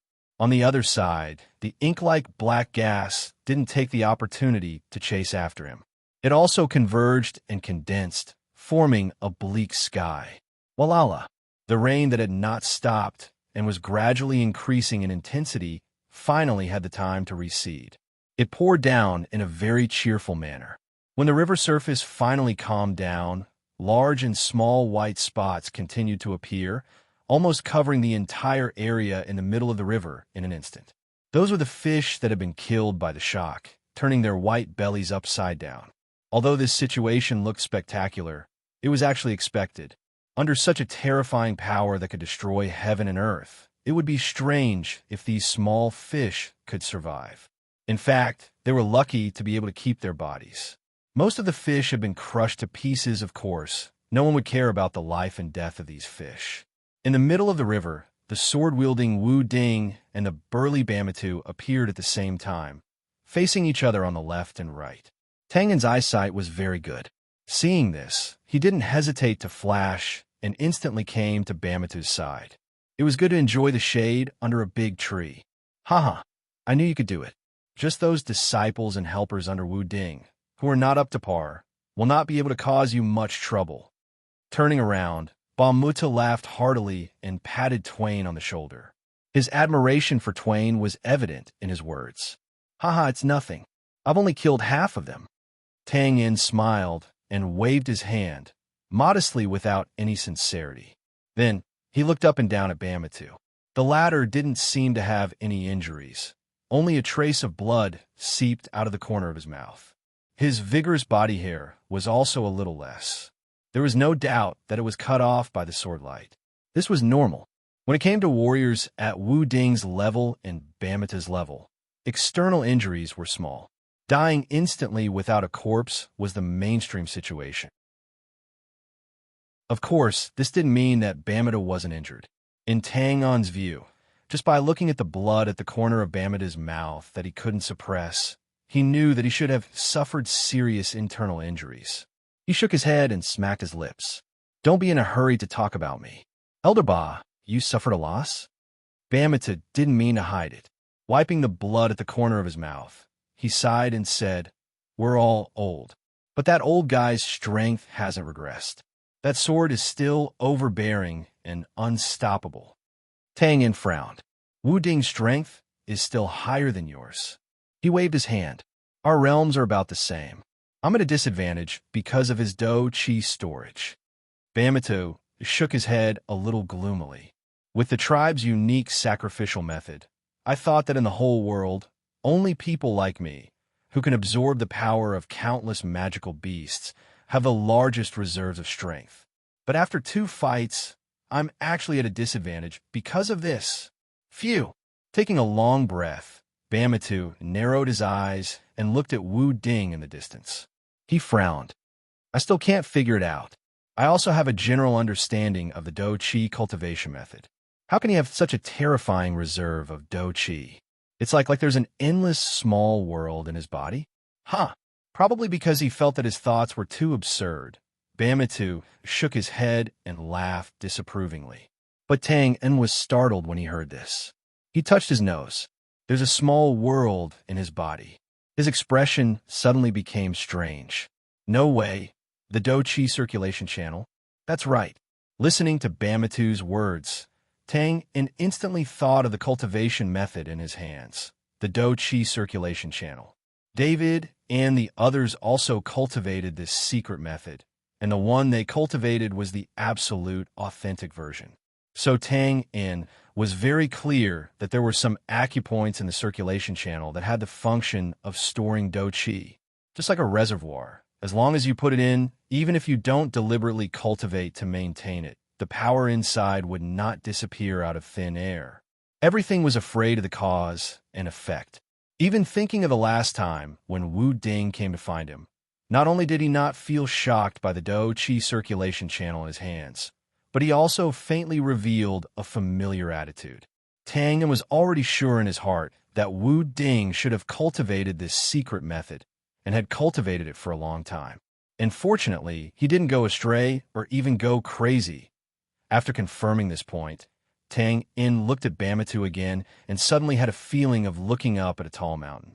Damn, the sacrifice was good. Even if Wu Ding had such a shortcut in his hands, he would only be able to surpass him. Based on this point, even if Bamatu was defeated, it was enough to be praised. Although he was defeated, it was still a glorious defeat. More than 100 feet away. Master, this disciple is incompetent. Quickly coming behind Wu Ding's thin figure, Haita's face was full of shame. He opened his mouth for a long time and squeezed out such a dull sentence. He was too ashamed to show his face. He was indeed too ashamed. Although Bamatu's ridicule, just now, was a bit unpleasant to hear, his words were crude but not crude. They, who fled in embarrassment to seek shelter, were like children who were bullied outside, crying and running home to seek comfort and help from adults. Useless, destined to never grow up. Glancing at the bowing Haita and Wensilin, and then looking at the 3 remaining royal family consecrators, Wu Ding sighed softly and shook his head. Forget it, I don't blame you. I didn't expect little Tang's strength to have improved so much that you can't even protect yourselves with more than 10 void-level powerhouses working together. That was the truth. It was impossible to say that Wu Ding didn't have any complaints in his heart. After all, he had the upper hand just now, and it was not impossible for him to expand the results of the battle. Now that the rhythm was suddenly interrupted, it would undoubtedly be more difficult to defeat Bamatu. However, Wu Ding really didn't expect that Tang En's strength would improve so much in such a short time. Even the encirclement of 10 void-level powerhouses couldn't smoothly take him down. Instead, half of them were killed, and the other half ran away. Taking a slight breath, Wu Ding turned his long sword slightly and narrowed his eyes at Tang En. The latter seemed to feel it and looked up at the same time, chuckling and bowing from afar. I said, I will come to you first. The previous bet, old Wu, you let me win. Don't be modest, you won. Wu Ding shook his head and nodded. looking at Tang In with some emotion. I have never underestimated you, and I knew that you would surpass me in the future. But I still didn't expect that your growth would be so fast. Haha, old Wu, you flatter me. This affirmation from the sword god was enough to kill. He believed that if this spread out, anyone could establish their position among all the warriors in the Western continent. Tang was no longer polite and agreed with a smile. He had such qualifications and confidence, and this was also the glory he deserved. Immediately, he spread his hands. Then how do you think we should end the situation now? Wu Ding shook his long sword lightly and said with a faint smile, of course, we should continue to fight until the winner is determined. Tang In was slightly startled when he heard this. After he reacted, he smiled a little reluctantly. Old Wu, you are joking. Perishing together was not your original intention, was it? It was also not Tang Un's original intention. For the current battle, Tang In knew that it was unavoidable, so he took the initiative to come. As for the outcome of the current battle, Tang In had already predicted that it would be both sides showing off their muscles. At most, both sides would be injured, and his side would have a slight upper hand. In the end, they would stop. After this battle, Wu Ding would go back to recuperate, and he would buy precious time for the Gray Coat Army's next expedition. This was not Tang Un's wishful thinking. Everyone could see that the Bran Empire was in a crisis that was on the verge of collapse. But everyone had a wishful thinking, especially people like Wu Ding. As long as it was not the last moment, he would not give up easily. Now, the Bran Empire was still far from the last moment. The Northern Wilderness Army was still at the border and had not attacked the Bran's hinterland. Although the Gray Coat Army had attacked the Bran's hinterland, they did not really threaten the capital's palace. Everything was still a distance away from the Empire's destruction, and the outcome was still unknown. Therefore, logically speaking, Wu Ding, as the guardian of the Bran, naturally would not choose to perish together and not care. The above was Tang Un's speculation, and Lan Sha also agreed. This was why she was not too worried when she knew that Tang In and Bamatu were courting death by coming to block the sword god Wu Ding, and did not call out to stop them. However, Wu Ding shook his head. Of course, perishing together is not my original intention. It's just a matter of life and death. After a pause, he narrowed his eyes and chuckled. I'll live, you die. As soon as he finished speaking, the long sword slashed in front of him. With just one slash, the scene in the eyes of Sea Tower and the others behind him instantly changed. In the blink of an eye, they directly faced Tang In, whose expression changed greatly. They had inexplicably arrived at a distance of 30 feet in front of Tang In and Bamatu. This was not teleportation, but a spatial fault. Wu Ding's seemingly casual slash just now had in fact annihilated the distance between the two sides in an instant. They were directly facing each other. Do it! How dare you! Damn it! 3 violent roars sounded almost at the same time. Wu Ding was the first to attack. He slashed down with his sword between Bamatu and Tang In.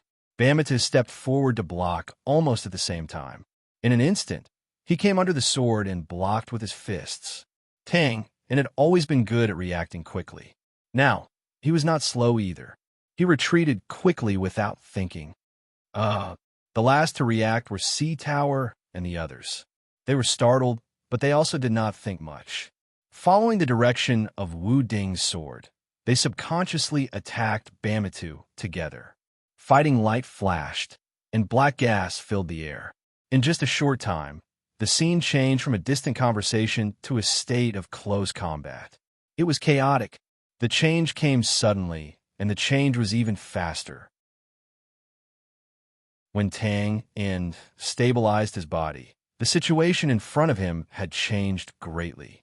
He was the farthest away from the original place, about 300 feet away. At this time, the figures standing in the original place were Bamatu, Sea Tower, and the others who were blocking each other. As for the two, Wu Ding, who was calmly holding his sword, was in the middle of the two. Seeing this, Tang In instantly realized that he had miscalculated. To be more precise, Wu Ding did not play according to common sense. He did not have the intention to stop here, At least not now. He was still thinking about how to break the situation. The current situation was very obvious. Wu Ding was slightly stronger than Bamatu, and Tang In was completely crushing Sea Tower and the others. The situation seemed to be equal and balanced, but Tang In, Sea Tower, and the others were not on the same level as Wu Ding. Therefore, in the latter's view, if he wanted to break the situation, he only needed to kill Tang Un. In fact, Wu Ding did do so. First, he brought Sea Tower and the others to the front with a sword, and then separated Bamatu and Tang In with a sword. After teleporting, regardless of whether Sea Tower and the others were willing, they blocked Bamatu's path. As for Wu Ding himself, after he left, he found an opportunity to attack Twain. After figuring out the relationship, Tang In smiled bitterly and gave a thumbs up to Wu Ding. "You are ruthless. You are the spiciest ginger." Chapter 1028. You're ruthless, you're the hottest ginger. This was ranked according to the age of everyone in the field, and it was also Tang unsincere evaluation. However, Wu Ding, who had finally found an opportunity to attack and had even sacrificed 2 of his disciples, naturally had no time to joke with Tang. Hearing this, he chuckled and waved his sword. His perception locked onto Tang In, and the golden sword light once again soared into the sky. It was like a golden pillar that reached the sky, cutting down on Tang In from more than 10 meters away. The sword had not yet arrived, but the terrifying power had already pressed down. Tang In's clothes fluttered violently as he stared at the incoming sword light.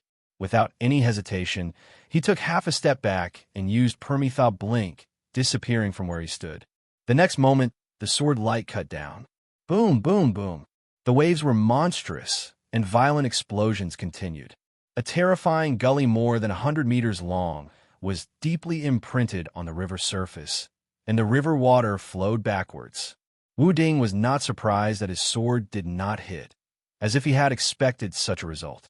Turning his head, he looked at Tang Un, who appeared out of thin air more than 100 meters away from his right side.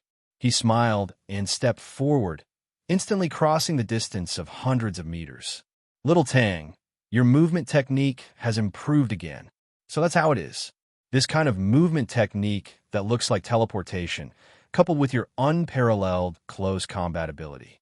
Even if a void-level powerhouse encountered you, they would not have a good ending.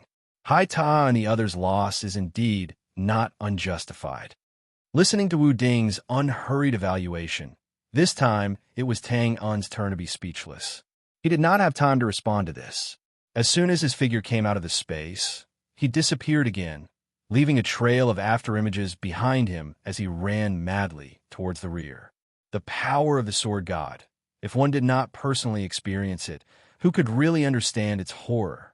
Now that Tang In had experienced it, he retreated very decisively. On this side, Wu Ding waved his sword, and on the other side, Bamatu, who had been tricked, also made his move. Looking at Hai Ta and the others standing in front of him, he roared, "Junior, you're courting death." With a wave of his hand, streams of black smoke surged out. The hundreds of beasts hidden within the smoke roared towards the sky, revealing their ferocious sharp claws and fangs as they madly pounced and tore at the air. That's right, whether it was Hai Ta, Wen Silin, or the 3 respected imperial family consecrators, in front of Bamatu, they were only juniors. The reason why Bamatu didn't make a move earlier was because of his status. But now that Hai Ta and the others had the audacity to stop him, he naturally wouldn't show any mercy. In fact, Hai Ta and the others were a bit wronged. Just now, they had heard Wu Ding's order to attack and had subconsciously attacked Bamatu.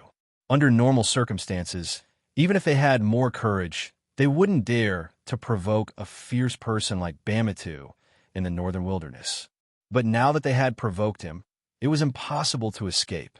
They didn't have Tang In's speed, and once they ran, they would be leaving their backs to Bamatu. It was almost no different from putting their lives on the line. Looking at the hundreds of beasts crazily pouncing towards them, Hai Ta and the others could only brace themselves and release their strongest fighting aura using swords, spears, palms, and fists to block. Boom! Without any suspense, it was a one-sided suppression. In front of the thousands of beasts' black smoke, the fighting auras of Haita and the others were like fireflies, very fragile. As soon as they came into contact, they all collapsed and scattered. Puff, puff, puff. Large mouthfuls of blood sprayed into the air, and the 5 figures all flew back. Bamata grinned and flipped his hand. A royal consecrator was like a kite whose string had been pulled back, screaming in horror as he flew in front of Bamatu and collided head-on with the iron fist of black smoke that was getting bigger and bigger. Bang! The white-haired man's head shattered, and his scream came to an abrupt end. They were both Void Masters, and they were both killed in one blow. The difference was that Tang relied on his skills, while Bamati used his strength to crush him. Casually throwing away the headless corpse, Bamatu turned his head and looked at Wu Ding, who was about to catch up with Tang in the distance. He hesitated for a moment, and then cast his gloomy eyes on Hai Ta and the others. He shouted fiercely, "Old man, your opponent is me. If you don't want your disciples to be torn apart, and if you don't want your helpers to die in vain, come back now." After knocking away Hai Ta and the others with one blow, Bamatu now had 2 choices. One was to immediately rescue Tang In, and the other was to use Hai Ta and the others as a bargaining chip to force Wu Ding to give up and go back to help. It was hard to say which one was better or worse. The former was more direct, and although the latter was a roundabout way, it would be more efficient if it succeeded. Bamatu chose the latter because he considered that if he went to rescue Tang In now, there would be enough time for Wu Ding to swing his sword several times. At that time, it would be hard to say whether Tang In would still be alive. Wu Ding did not look back. He was colder and more decisive than everyone thought. Staring at Tang In's figure not far away, he once again steadily raised his sword. The golden light was dazzling. But before the sword fell, Wu Ding suddenly frowned, shook his head, and took half a step to the right. The raised golden light sword instantly retracted and blocked in front of him. With a crisp sound, the sword vibrated, and a dark dagger appeared out of thin air. It was knocked back 1 zhang away, and Tang In's figure flashed. "Shadow, doppelganger, have you forgotten? You once used this skill in front of me." Wu Ding chuckled, "But you have guts. You are indeed much stronger than my 2 disciples." Tang In did not say a word. His face was solemn as he took a deep breath and stepped forward. His ghostly figure suddenly flashed wildly around Wu Ding. What followed was a sky full of whistling dagger shadows, overlapping and dazzling. Tang In had never been timid, but because of his professional habits, he was used to assessing the situation before making a move. Once he made a decision, or was forced to make a decision, he had always been decisive and ruthless. Now, Tang In was in the second situation. Wu Ding clearly wanted to kill him, and Bamatu was too far away to help. Tang In could only rely on himself. Escape was out of the question. Tang In could temporarily get rid of the attack, but it did not mean that he could run far away. Given Wu Ding's realm and strength, under the situation where he had already met Twain face to face, unless he made a major mistake, it was absolutely impossible for Twain to leave this river. Since he could not escape, there was no point in blindly dodging. That way, he would only be suppressed to death by the long sword in Wu Ding's hand. After figuring out the relationship, Tang In decisively activated all the skills that he could use and turn around to fight. Whether he could win or not was another matter. At least he had to risk his life. That way, even if he died in battle, he would not die in a cowardly manner. Their figures crisscrossed. Tang In, who had thrown caution to the wind, was in a perfect state. Every move was as smooth as flowing water, and every arc of the dagger shadow carried a soul-stirring beauty of death. However, a sword god was a sword god after all. Surrounded by the dazzling dagger shadows that filled the sky, Wu Ding seemed to be taking a leisurely stroll. He casually stepped forward and retreated, and swung his sword in a carefree manner, driving the bloody dagger shadows a foot away from his body. Shaking his head lightly, Wu Ding said flatly. Too fast. Your attack is too fast. This kind of attack can be used to fight against the vast majority of martial artists, but it is not very useful on me. This was the truth. Ordinary martial artists, even void-level martial artists, would inevitably be flustered in the face of Tang En's fast close combat. However, Wu Ding was different. With his realm and eyesight, he was able to see through what was real, what was fake, what was fast, and what was slow in the sky of dagger shadows. So, there was naturally no pressure to deal with it. Tang En still did not speak, but his long and narrow eyes narrowed, like a thin line, just like the thin but fatal blade light around him. However, Wu Ding seemed to have a bad habit of being a teacher. He continued, if you are too fast, it is inevitable that you will overlook something. I suggest that you try to slow down. His words suddenly paused. It was an insignificant gap in the long sword swing. Tang En saw it. The sky full of dagger shadows suddenly disappeared, returning to a single blade. In a flash, it passed through the gap and stabbed at close range. Fast. Too fast. Wu Ding's expression turned cold.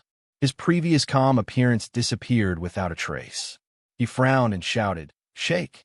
With a swoosh, his long robe fluttered without wind.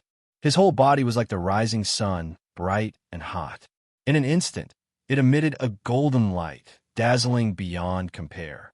This was the purest fighting power in Wu Ding's body, without the slightest impurity. For Tang En, it was a big weapon to bully others. As soon as the dagger touched Wu Ding's outer robe, his ghostly figure was like a kite with a broken string and a strong wind. He instantly retreated hundreds of feet and plunged into the cold river water. Phew! Wu Ding breathed a sigh of relief.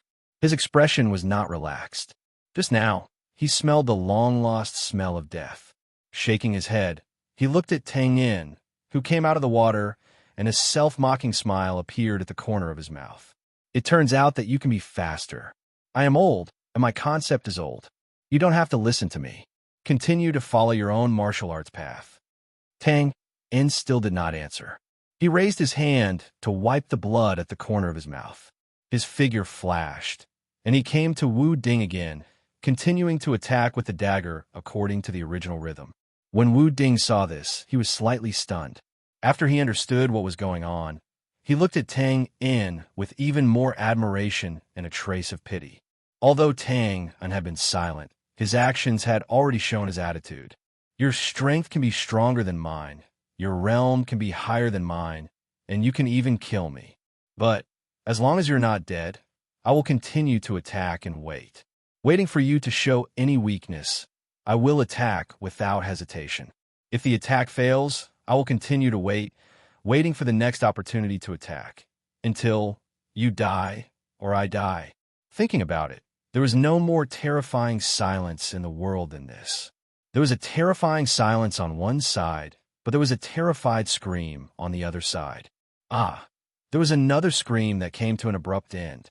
Ba Mutu expressionlessly pulled back his blood-stained fist and kicked away the corpse of the royal consecrator, whose heart had been pierced through.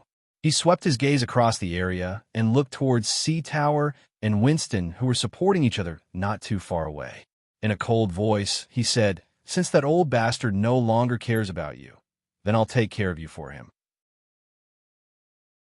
After he finished speaking, he raised his hand and was about to release the 10,000 beasts black gas. But at this moment his body suddenly shook, and he subconsciously turned his head. The golden light was dazzling and sparkling. Wu Ding stood in the midst of the golden light. The long sword stood above his head out of thin air, vibrating and humming. Every time it vibrated, the surrounding golden light became more concentrated until it completely engulfed the body of the sword, wrapping it into a pure light source. Single sword sunrise. You dare. Stunned, Bamata's expression suddenly changed greatly, and he cried out in alarm. Then, his gaze swept again, and he saw Tang En's figure flashing madly, rushing out of the golden light. But it was obvious that no matter how fast a person's speed was, it was impossible to be faster than light. Gritting his teeth, Bamatu suddenly turned his head. His expression was even more ferocious, and he raised his hand to slap the heads of Hai Ta and Wen Silin. Wu Ding, you are courting death. In that case, die for me.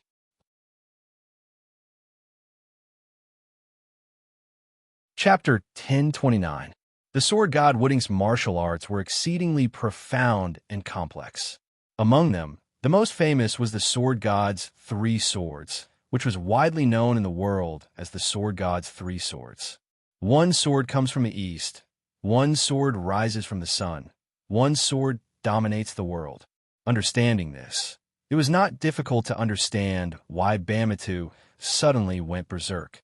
His relationship with Tang was not good. Right now, it was only a temporary cooperation. In essence, they were still opponents.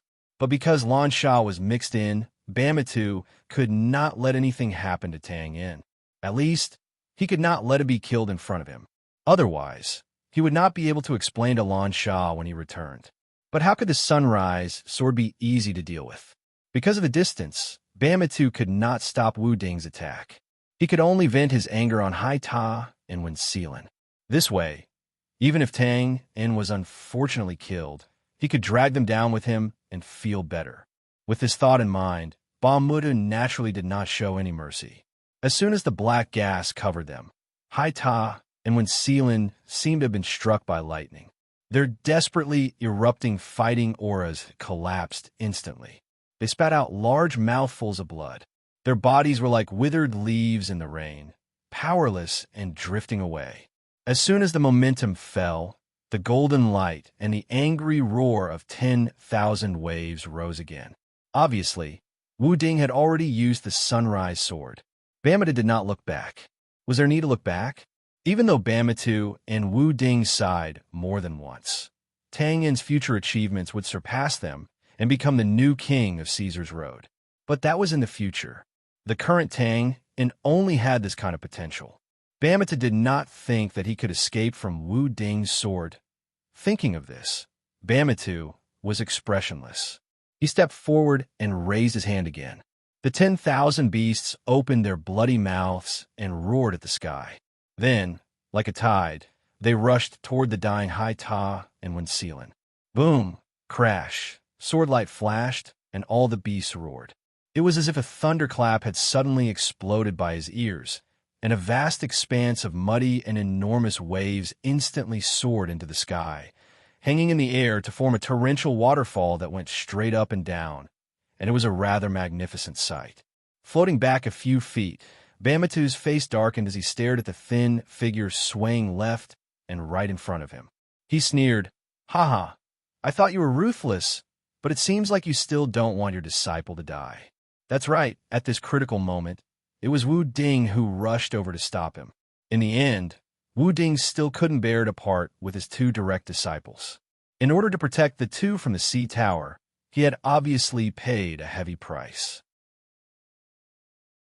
Blood constantly seeped out from the corners of his mouth, dyeing his white beard red. But, suddenly raising his voice, Bamatu pointed at the pale Hai Ta and Wen Silin and said slowly and ruthlessly, "If I want to kill them, can you stop me?" This was a statement, not a question. This was a fact. Bamatu didn't dare to say that he could kill Wu Ding, but if he wanted to kill the two from the sea tower, there was no suspense at all. Even if Wu Ding protected them, it would be useless. He didn't even need to deliberately make a move. Just the aftermath of the battle between him and Wu Ding was enough to kill the two from the sea tower who were seriously injured. This was the so-called when immortals fought, it was best for mortals to retreat. After saying this, Bamatu stepped forward and was about to make a move. Wu Ding breathed a sigh of relief, calming his heaving chest and frowning. He's not dead. Pausing, Bamatu was taken aback when he heard this. After reacting, he couldn't help but grin and sneer. "Are you joking with me? You've already used the sword of the sun. How could he still be alive? It's only half the power of sunrise," and looking at the two from the sea tower who were gasping for breath, it was obvious that the power of the other half of the sword move was wasted on them. Withdrawing his gaze, Wu Ding shook his head. "You underestimate little Tang. It will be difficult for him to defeat us, but it won't be easy for us to kill him. as if he was replying to Wu Ding's evaluation. Wu Ding's voice had just finished resounding out when the surface of the river in the distance suddenly exploded apart, and then a figure that was covered in injuries and in an extremely sorry state swiftly leaped out from the spray of water and stood in midair while gasping for breath without end. Bamata looked back. Although it was difficult to recognize from the bloody and miserable appearance, there weren't many people who survived, so he didn't need to guess to know that it was Tang Yin. But then, before Bamatu could laugh in joy, he was stunned in the distance. As soon as he recovered, Tang indirectly reached into his chest. Then, the white light of healing continuously flashed on his body. The wounds of the fish scales were too horrible to look at. The bleeding was stopped, and the scabs were formed. In a short time, the serious injuries on his body seemed to be recovering. At least, he didn't look as miserable as before. The corners of their eyes twitched. Even someone as experienced as Wooding and Bamutu could not help but be speechless when they saw the light magic scrolls that Twain was using as if they didn't have any money. It wasn't that they hadn't seen light magic scrolls before, but they had never seen one used like this. In any case, he was an expert. Who would bring this kind of thing to a decisive battle? It wasn't that they despised its effect, but that they really couldn't afford to lose face. Moreover, both of them knew that the relationship between Tang Yin and the Temple of Light had always been like fire and water. Using the enemy's things, and so many at once, he didn't hold back at all, retracting his gaze. Although Bamatu had always been unscrupulous in his words and actions and would easily turn hostile and kill people, he still attached great importance to his own face. Now that he saw such a shameless action, he felt his face heat up, so he simply stopped looking. "Haha, old man, it seems that your plan has completely failed. Well, you even lost 3 helpers." Looking at the only remaining consecrator not far away, who was trembling in fear and didn't dare to get too close or leave quickly, Bamatu let out a strange laugh. With a flip of his palm, the restless 10,000 beast black gas immediately rushed out and crazily pounced. "Lord Sword God, save me."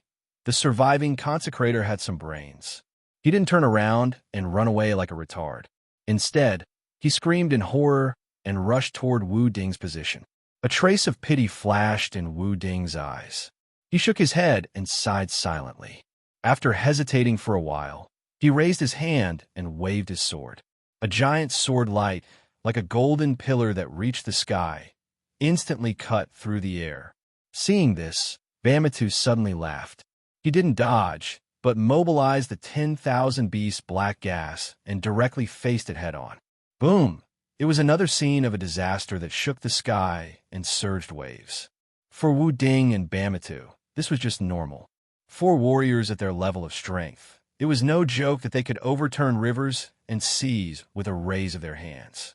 But to the others, such as the surviving imperial family consecrator, this was an undeniable calamity at first. When he saw Wu Ding waving his sword to save him, the consecrator of the royal family was still ecstatic in his heart.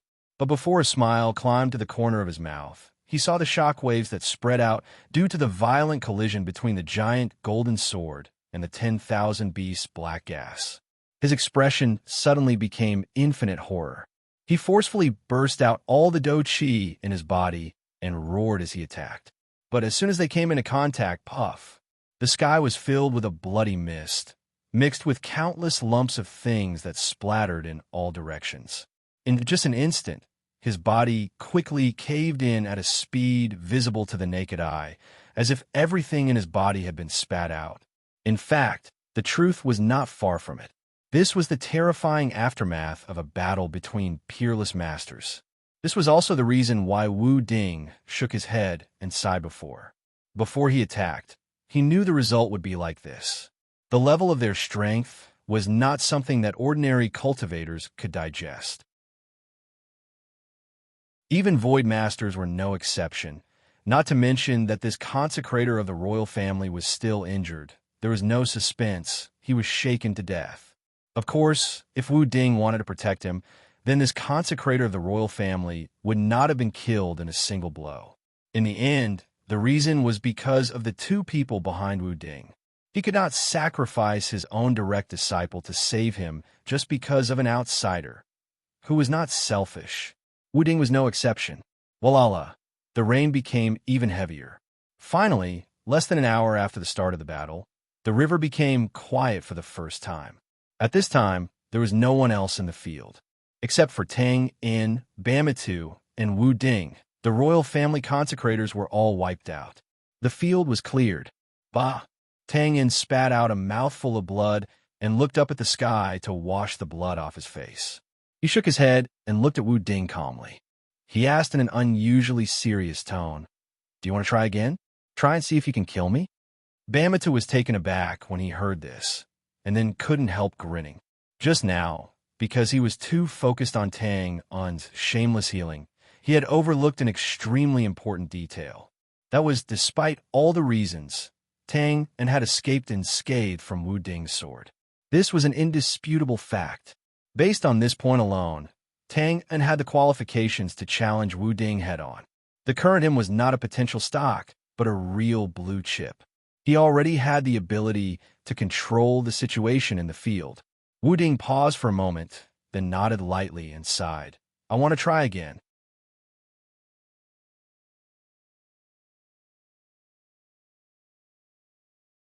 In the end, you were tricked by Wu Ding in the blink of an eye. Those who know will know that you, Bamitu, are as famous as Wu Ding. Those who don't know will think that you're a spy. Che, staring at Bamitu's back with resentment, Tang In felt a little better after a series of strong complaints. Of course, Wu Ding and Bamitu did not know Tang In's intention to sow discord. Just as Bamitu left his harsh words, Wu Ding nodded and said, "I believe you. So this is the last attempt, including you." Raising his hand and sword, he looked at Bamitu and Tang In with a calm expression. "Let's put an end to this. Open." As soon as he finished speaking, he suddenly let out a long roar and his clothes fluttered wildly. In a short instant, a bright light surged into the sky and instantly cut through the hazy sky, illuminating half of the river. Bamitu was startled when he saw this, and his expression changed greatly. Then, he suddenly looked up to the sky and laughed loudly. Spreading his arms, his burly figure rose into the sky along with the sky full of black gas. "Ha ha! Wu Ding! Oh, Wu Ding, you really want to die together with me. Since it's like this, don't think that I'm afraid of you. Let's put an end to this. Savage 10,000 beast technique. Open. F*CK. What's wrong with you guys? Open a plane." Looking at Wu Ding and Bamitu flying into the sky at the same time, Tang In was baffled and did not know what was going on. Before he could ask, Bamitu's solemn voice had already reached his ears. "Come, stand beside me. Then, good luck." The old man is going all out. This is a sword that destroys the world. Cough, cough. He could not catch his breath and suddenly coughed violently. Tang In did not even have the mood to complain at this time. He subconsciously wanted to retreat and run as far away as possible. What kind of joke is this? A sword that destroys the world. Wu Ding's trump card. Although Tang In had not seen its power with his own eyes, even if he used his toes to think, he knew that he could not take it. Wait, what did Bamitu shout just now? Savage 10,000 beast technique. Damn, the killing moves of two peerless experts. This was the rhythm of life and death. Thinking clearly, Tang In pulled his hair with a bitter face, and the thought of running away disappeared without a trace. It was useless.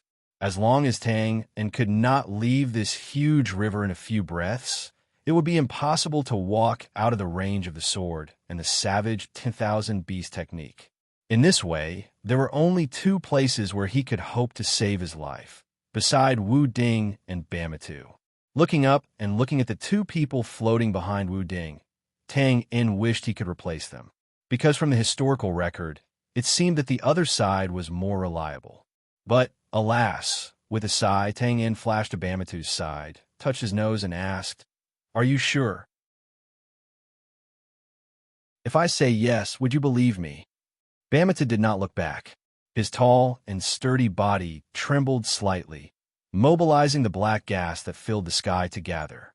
Then, one after another, the figures of ferocious magical beasts appeared as if they had materialized and roared.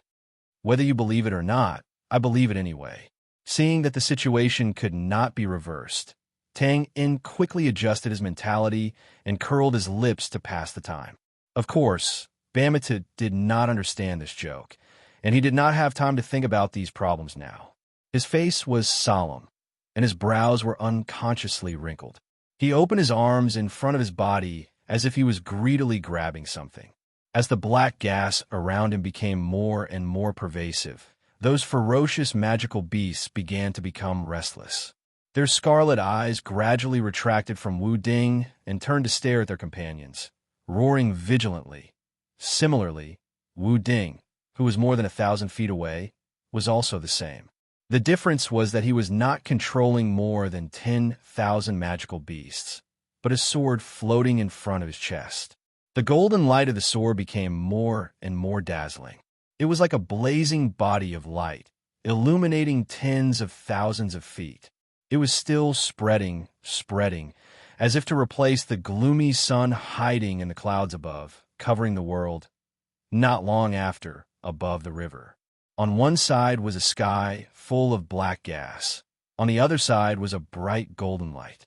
The two sides were clearly separated, as if two armies were facing each other. It was suffocating. Tang In knew the meaning of the two's similar actions. To put it bluntly, they were fighting for territory, snatching the power elements that were floating between the heavens and the earth. They were continuously charging into each other's ultimate moves until they reached the peak and competed with each other. Although he could not see, Tang In believed that even if there was a void-level powerhouse here, he would not be able to mobilize any trace of power elements from the heavens and the earth. This was a battlefield created by Wu Ding and Bamita together, and only belonged to them. Fortunately, what he cultivated was not battle energy. Tang In smacked his lips, sighed, and secretly mobilized the blood in his body. The various system skills in his mind quickly flashed through until only the two powerful combat skills, Blade Storm and Frenzy Feast, were left. After hesitating, he finally chose Frenzy Feast. According to the system's nature, the power of Frenzy Feast was undoubtedly stronger than Blade Storm. However, because the Storm skill came out early, it also meant that Tang In was diligent in using it and had a deep understanding of it. In fact, it was also true. Compared to Frenzy Feast, which was still in the initial stage of mastery, the Storm skill level had already reached the master level. If it went up, it would be the highest master level, and its power was extremely impressive. However, Tang In still chose the lower-level Frenzy Feast in the end. The reason was somewhat inexplicable, but it was intuition. Tang In felt that the Frenzy Feast skill had great potential. It had even surpassed the category of martial arts and involved something of a higher level. Since it was a gamble no matter what, why not make the gamble a little bigger and bet on the mysterious Feast of Madness? Maybe there would be a miracle. Thinking of this, Tang In decided decisively. He narrowed his long and narrow eyes slightly and imitated Bamita beside him, opening his arms and embracing the sky. Of course, this was not to snatch power elements. With the two bandit leaders, Wu Ding and Bamita, there, it would be useless even if he snatched it. He was just feeling a kind of unique feeling of being the embodiment of the heavens and the earth, controlling the rules and overlooking all living things.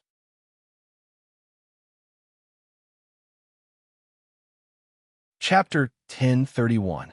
Boom! Crackle! From the drizzle in the morning to the downpour in the afternoon. After a long period of rain, it finally accumulated enough strength to vent its anger without any scruples. The rolling thunder and lightning instantly stirred up the dark clouds and clouds, making it even more chaotic and gloomy. The suffocating atmosphere on the river below, like an arrow on a bow. On one side, the light seemed to have gotten everything it wanted. It no longer expanded greedily like an octopus, but kept shrinking its claws and teeth, compressing again. At the same time, in the center of the light, the long sword that completely covered its master's figure became more condensed and pure, becoming the most dazzling existence in this world, not allowing the slightest blasphemy to be looked at directly.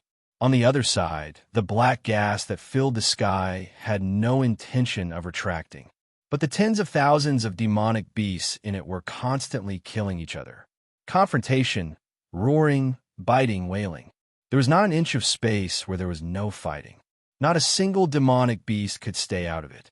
The demonic beast that died instantly turned into pure black gas and merged into the winner's body. It was like nutrients, making the winner's body bigger and more ferocious, and its combat power multiplied.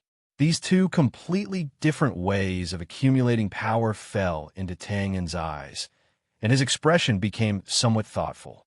To a certain extent, this was also the style of the Bran Empire and the Northern Wilderness tribes. The Bran Empire was grand and majestic. Its territory stretched for thousands of miles, touching the soil in all directions. He did not need to use any other means to seize and seize, nor did he need to rely on external forces. He was confident enough to be self-sufficient, and the Northern Wilderness tribes lived in a remote corner with a harsh environment. Such living conditions determined that they had to rely on themselves to fight, seize, and seize everything they wanted. Not only did they have to fight with outsiders, but sometimes they also had to fight with their own people. Survival of the fittest, survival of the fittest. The winner would win everything, and the loser would become a stepping stone. That was all. As for Tang En himself, well, he was still in a fixed position, trying to feel the ethereal feeling in the unseen. This was the bad thing about the skills that he had just mastered. It was very difficult to enter the state of mind all of a sudden. In addition, Tang En had a habit of letting his imagination run wild before the battle, so it was even more difficult. Fortunately, a habit was just a habit. As long as he could endure it, Tang En would slowly find some feeling.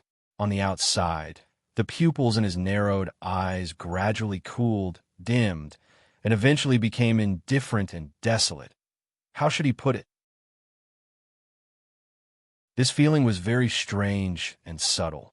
First, there was a change in his line of sight. He was no longer looking straight ahead, but rather, he was looking at everything that was happening in his territory like a goshawk. Secondly, he was a little angry because the things that belonged to him, the drifting energy elements, were being wantonly plundered by the left and right sword beams and the black gas.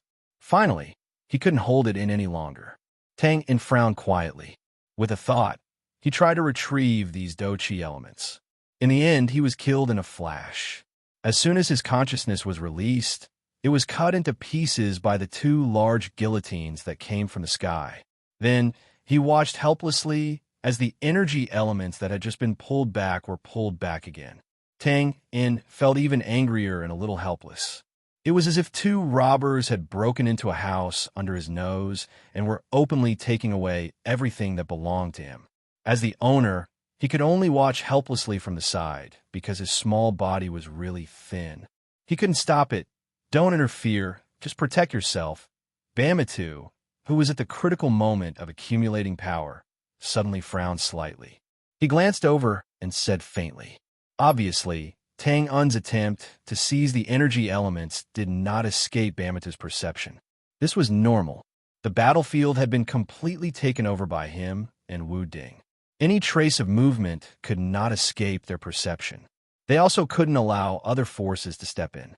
At the moment, other than him and Wu Ding, there was only Tang En left in the field. In this way, it was not difficult to guess who the weak force that entered the battlefield was. Of course, Bamitu's warning was not because he didn't need help. It was because there were very few people in the world who could intervene in a battle of this level. Unfortunately, Twain was not among these people at the moment. If he intervened rashly, not to mention help, he was most likely to be a useless teammate. Well, I'm being looked down upon.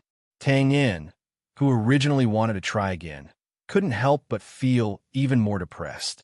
What could he reason with? Two robbers broke in, not only took away his things, but also earnestly persuaded him not to resist. It was useless to resist, and they were sincere. This was even more infuriating. No one noticed that the furious Tang Un's eyes were even more indifferent, like an ancient well deep in the mountains without any ripples. He opened his arms, palms facing outwards, and turned slightly, as if he was controlling and directing something soon in mid-air. After the endless golden light was compressed to a range of more than 10 feet, it finally stabilized and no longer converged. At the same time, the long sword that was already so bright that one couldn't look directly at it pointed to the sky and cut the earth. The huge golden sword couldn't wait to tremble and buzz. Every single time it trembled lightly, a circle of faint spatial ripples would undulate out from the surroundings, and it emanated an extremely terrifying and supreme pressure. The show of survival of the fittest in the black gas that filled the sky officially ended with the winner and the loser being ruthlessly devoured. A strange beast with 9 demon heads and a body covered in large black scales appeared in the air. Its body was abnormally bloated and huge. As soon as they appeared, their pitch black and long necks danced wildly like snakes, and their 9 enormous heads that seemed like lions, tigers, dragons, and eagles suddenly roared towards the sky in unison.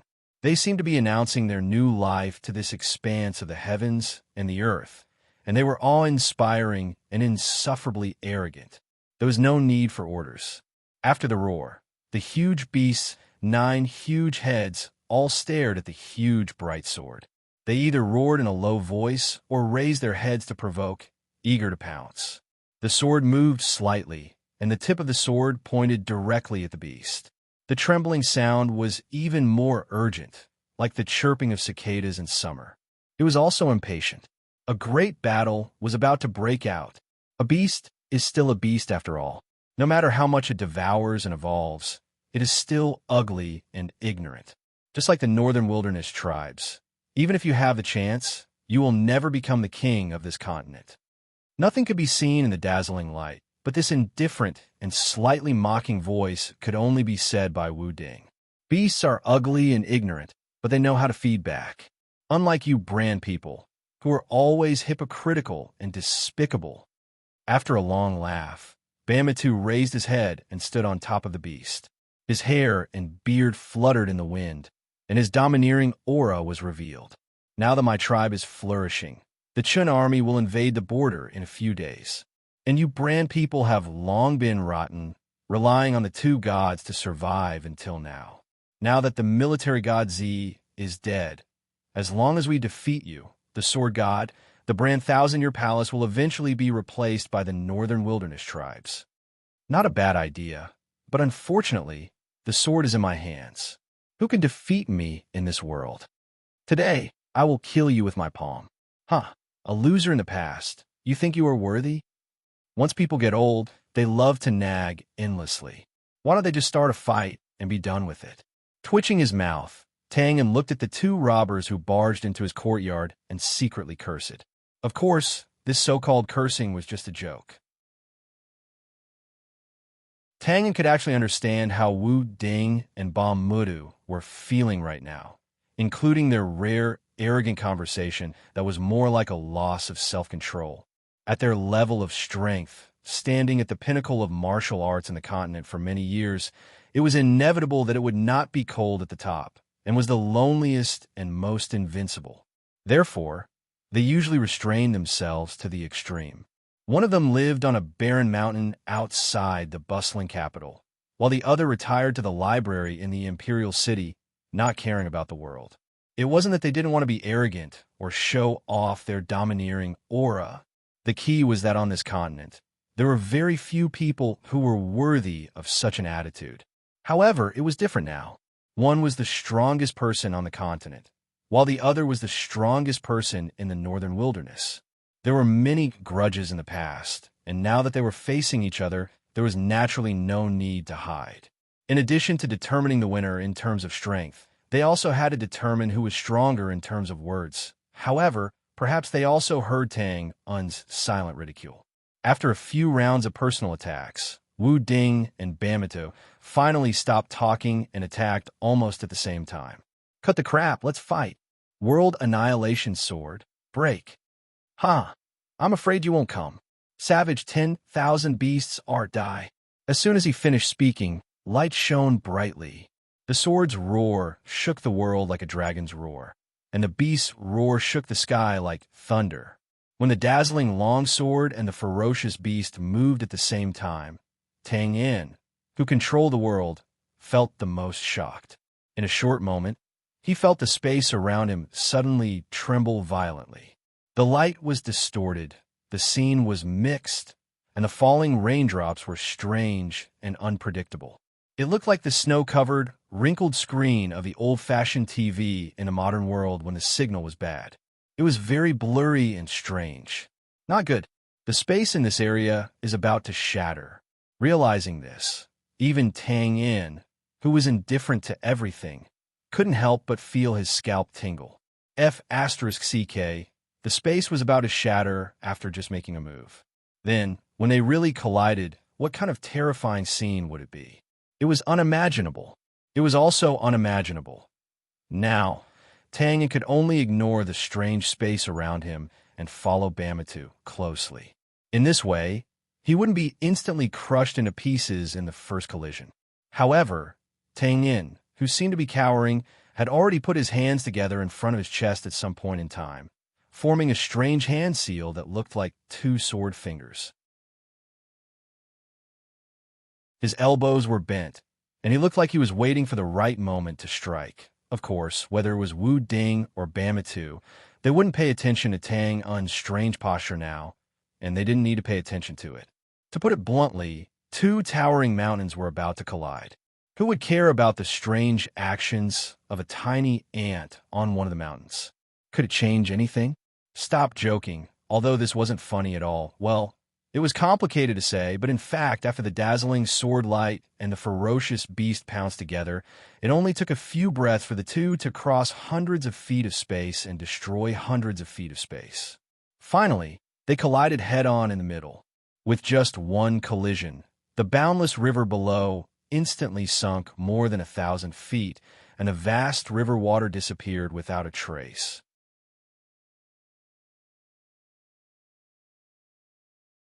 Chapter 1032. Lino River, Northern Port.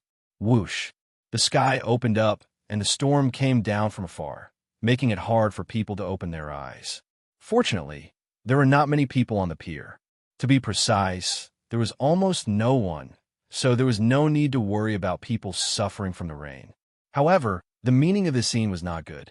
As a port that was close to the Lino River, which was the main economic artery of the brand, it should be busy and lively here. However, the scene in front of them was unusually quiet, and no one would be happy to see it, including the porters who had been working nonstop and complaining about not getting any rest. Bah, this damn weather. He crushed the sparks from the low-quality cigarette in the mud with his foot. Under the straw shed at one side of the dock, a muscular young porter was half-squatting. He looked at the rain outside the shed angrily and cursed. Half a day. Not a single merchant ship came in to unload. If this goes on, I'm going to starve to death. That's right. I used to be able to bring some meat back every other week, but now I can't even afford bread. This world, sigh. Anyway, I can't wait like this anymore. There are so many mouths at home that depend on me to fill their stomachs. Tomorrow, I'll go to West City Tavern Street and try. God bless me. I hope I can find a job. Tomorrow?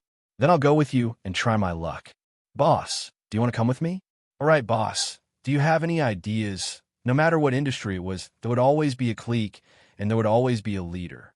This was a normal phenomenon, and it was not that they wanted to cause trouble. Most of them worked together as a team.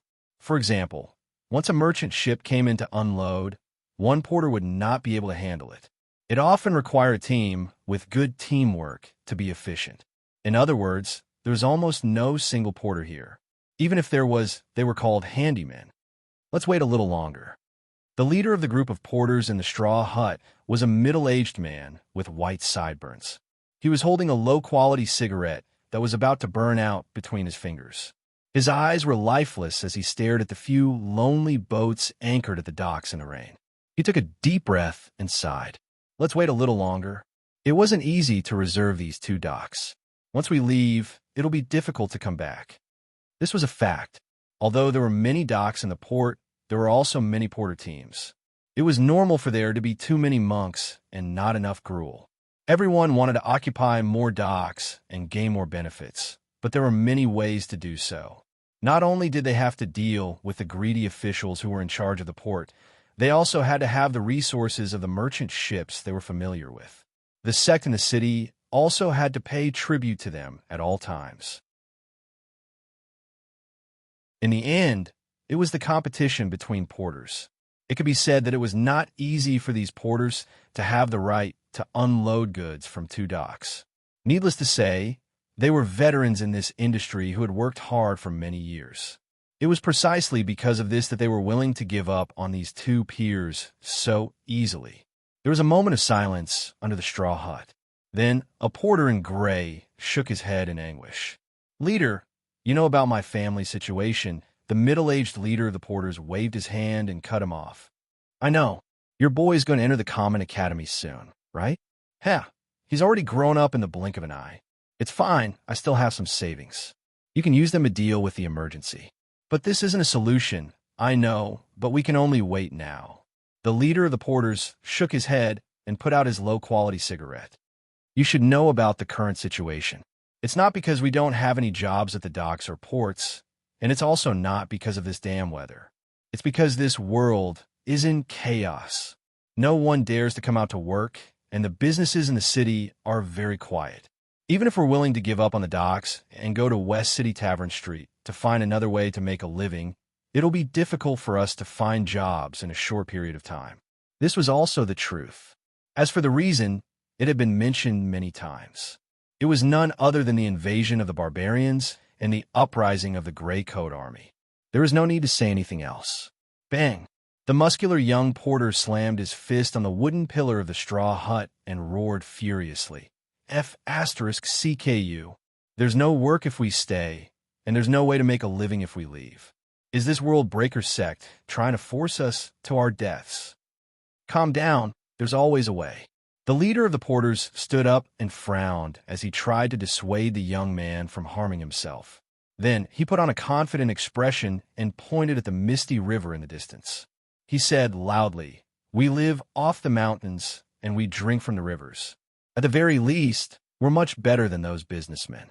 No matter who's in charge of the empire, as long as we guard this huge river, do you think we won't be able to survive?" He paused for a moment before he smiled and said, "Unless, do you think that Lano River will dry up one day?" Lano River stretched for tens of thousands of miles, and it ran through the entire Bran Empire from the north to the south. Of course, it would not dry up for no reason one day. The leader of the porters' words were clearly meant to liven up the atmosphere, and the effect was quite good. Laughter rang out in the straw hut. The young porter was laughing too, but when he heard that, he subconsciously glanced at the misty river outside. His smile froze on his face. He lifted his hand and rubbed his eyes. Then he rubbed his eyes again. Water plants, iron anchors, broken boats that sank in the river, and all kinds of miscellaneous items on the black-gray mottled beach gradually rose to the surface of the water.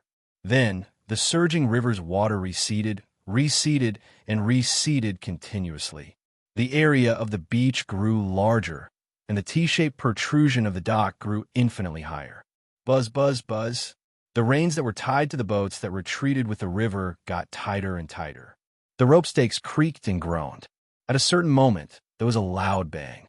Wood chips flew everywhere. Most of the old rope stakes were directly uprooted and quickly retreated with the boats out of the port. During this time, many boats that only had inertia and no one was steering crashed into each other. Some of them collapsed, some of them continued to retreat, and some of them were stranded on the beach. They were like toys that had been played with and abandoned. No one cared about them. After a while, the river receded. The world lost a port by the river and gained an inland town. The vast sea turned into mulberry fields. P.S. Don't say that civet cats are water. Civet cats only love from the side. They love deeply.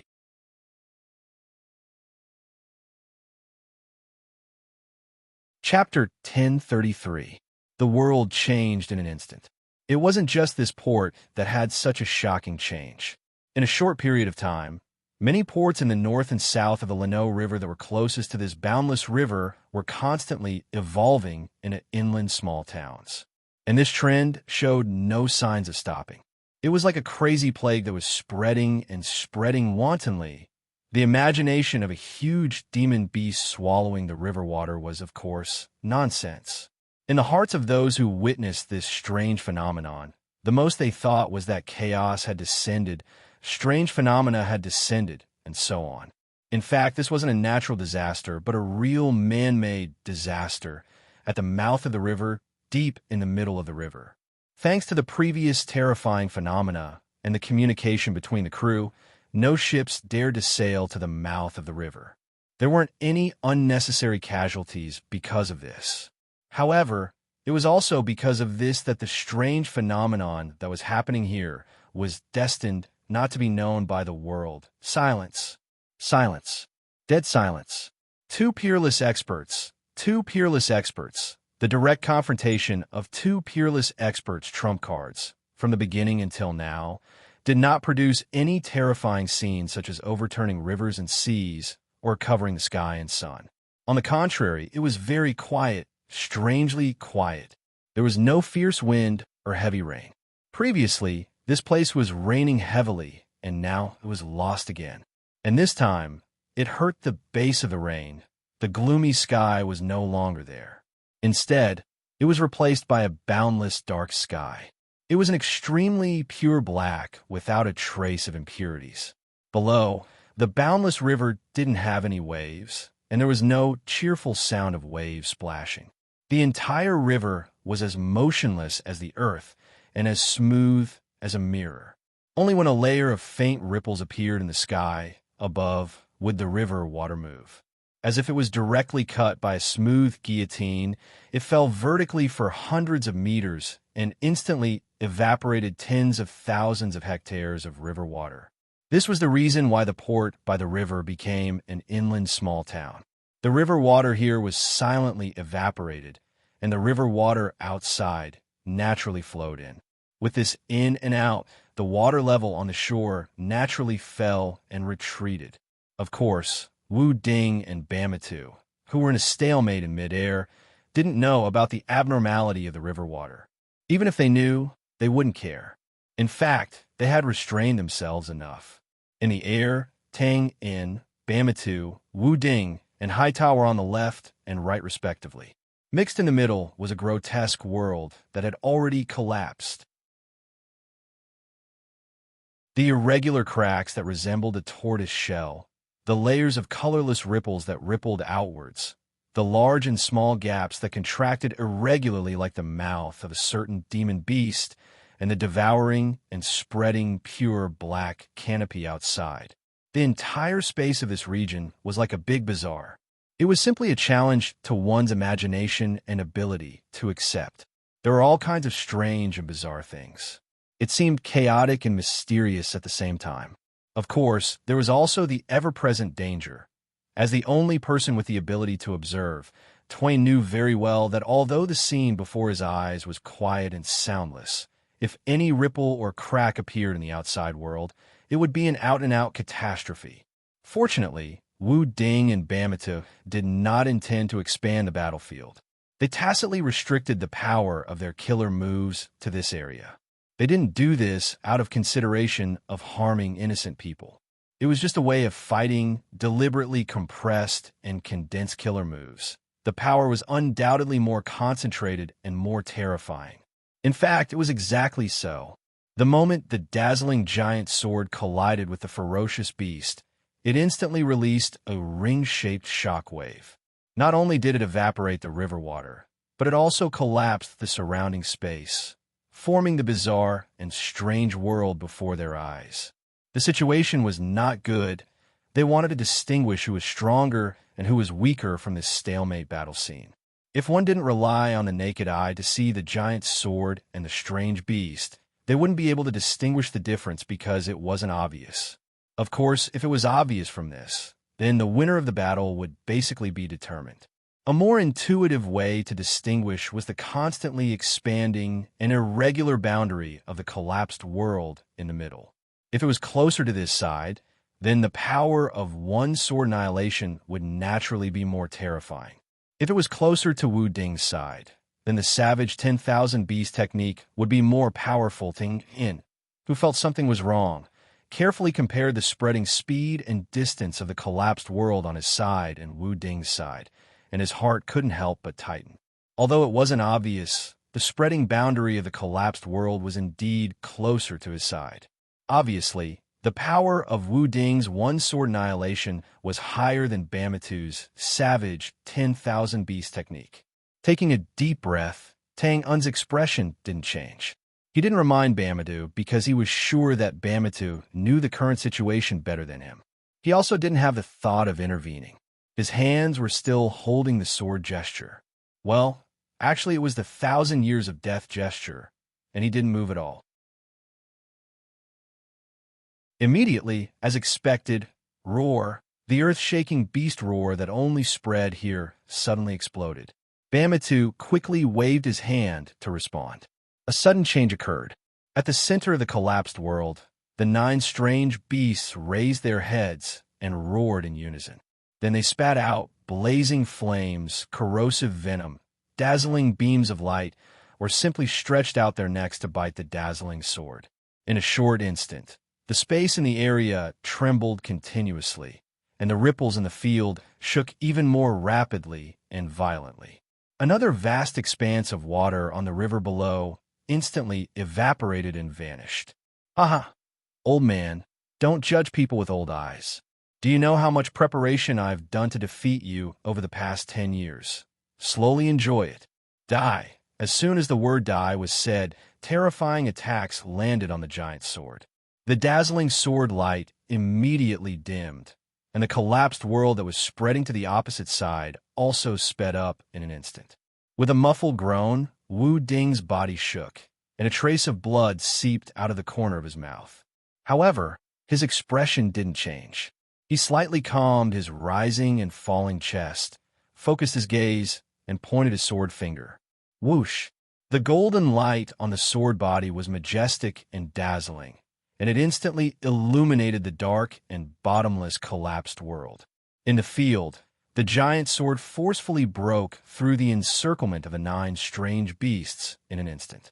Then, with a crisp hiss, the Z-shaped sword light flashed and disappeared. The huge black head that had been attacking and biting at close range suddenly let out a heaven-shaking wail, and its neck was cut off. Puff! The moment the strange beast's head turned into black gas and dissipated, Bamitu suddenly spat out a mouthful of blood. His body staggered back, and his expression was unsightly to the extreme. The advantage he had just gained in the field instantly vanished.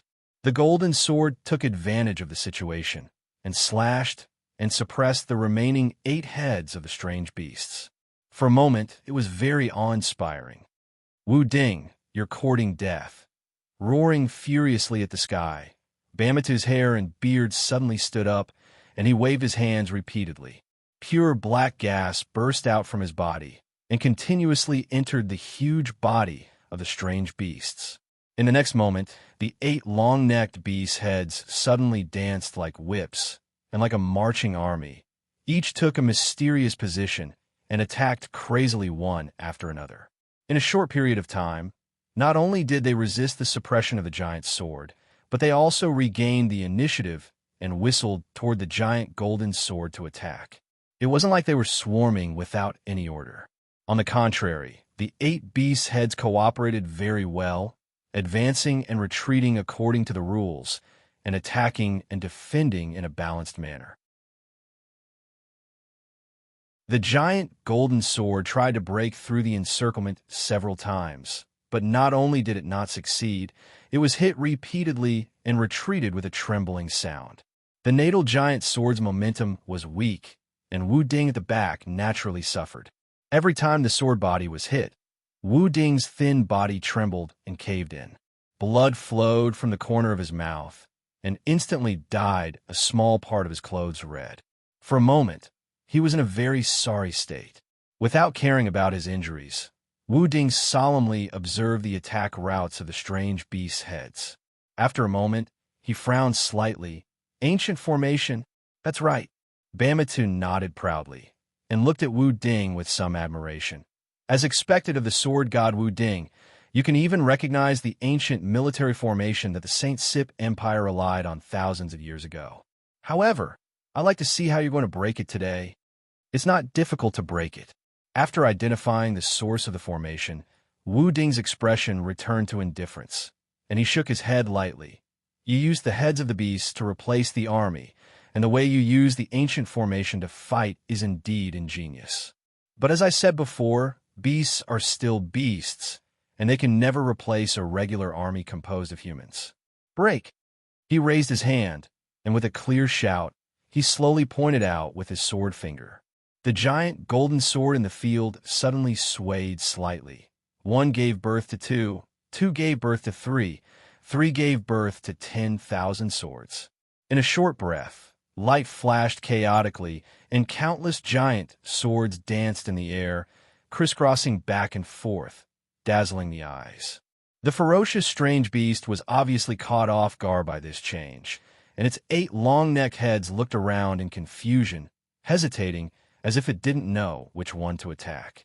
Without waiting for the strange beast to make a decision, the dazzling giant swords had already attacked first. It wasn't a competition of skill, nor was it a competition of cooperation. It was a competition of shocking numbers, using clumsiness to break the skill. In the dense sound of breaking air, the strange beast's huge body was instantly drowned by the whistling sword shadows that filled the sky. Scales were flying in the air, and the black mist was withering. The roars of the strange beasts could be heard from the black mist, and Bammutu kept coughing out mouthfuls of blood.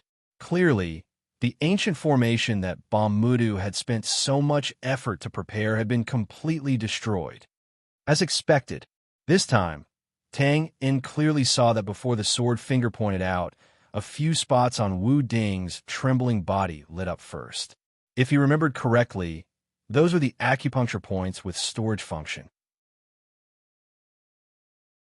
Obviously, the reason why Bamitu went to the east after several preparations, and the reason why Wu Ding was able to turn the tide every time at the critical moment, was because he had burst out the stored energy in the Do-Chi circulation channel and forcibly suppressed it. This was the unremitting accumulation of hundreds of years, and it could also be called a terrifying existence. In other words, not only was Wu Ding's martial arts realm the highest, but his martial arts strength was also the largest. Both quality and quantity had reached the pinnacle, and the reputation of being the strongest person in the world was truly deserved. And now, they had to fight with such an abnormal person.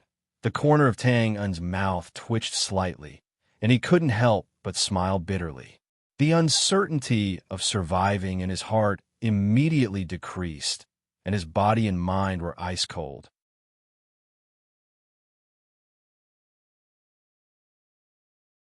Chapter 1035. There was no wind or rain in the dead silent space. However, Tang Yin's back was completely soaked, and he looked as if he had just been fished out of the water. His wet clothes should have stuck to his body, bringing about a sticky and uncomfortable feeling. However, Tang Yin's outer clothes were like a flag in the wind, violently fluttering. The wet traces were not rain, but cold sweat. It was also not the wind that was fluttering his clothes, but a suction force. The jagged boundary of the collapsing world was getting closer and closer to Tang Yin's feet. Although it had not reached him, the strange power within had already covered him. The first thing to bear the brunt was the strange suction force that seemed to come from the abyss of hell and contained an endless aura of death. Tang Yin, who came from the present world, certainly knew what the so-called strange suction force was. It was nothing more than something similar to the suction force of a black hole. Although Wu Ding and Bamitu had limited their killing range, the concept of the mysterious space was never limited by the aspect ratio that could be seen with the naked eye. One sand, one world. Now, within the distance of more than 1,000 feet, there were countless worlds and space passages that had been completely destroyed by Wu Ding and Li Wuyo. Therefore, the suction force of the black hole was naturally more powerful and terrifying. Not to mention Tang even Wu Ding and Bamatu would not have the confidence to escape unscathed once they were dragged into the boundless space by this endless suction force. The situation was already precarious. What was even more despairing was that Tang could not see any hope of turning the situation around, because they were fighting in a small world that had formed its own system. To some extent, Wu Ding's previous words were not arrogant, but the truth. As long as the sword was in his hand, who in the world could defeat him? Wu Ding, you forced me to do this. Come on, let's perish together. He roared. If Tang could see the problem, so could Bamatu. Seeing that his painstaking preparation for more than 10 years was about to be defeated by Wu Ding's method, Bamatu immediately went crazy. He suddenly opened his arms and roared to the sky. Explode! Explode! Explode! Pure black gas that was as dense as ink kept bursting out from his body. Bamatu seemed to have become another human-shaped demon beast in the field.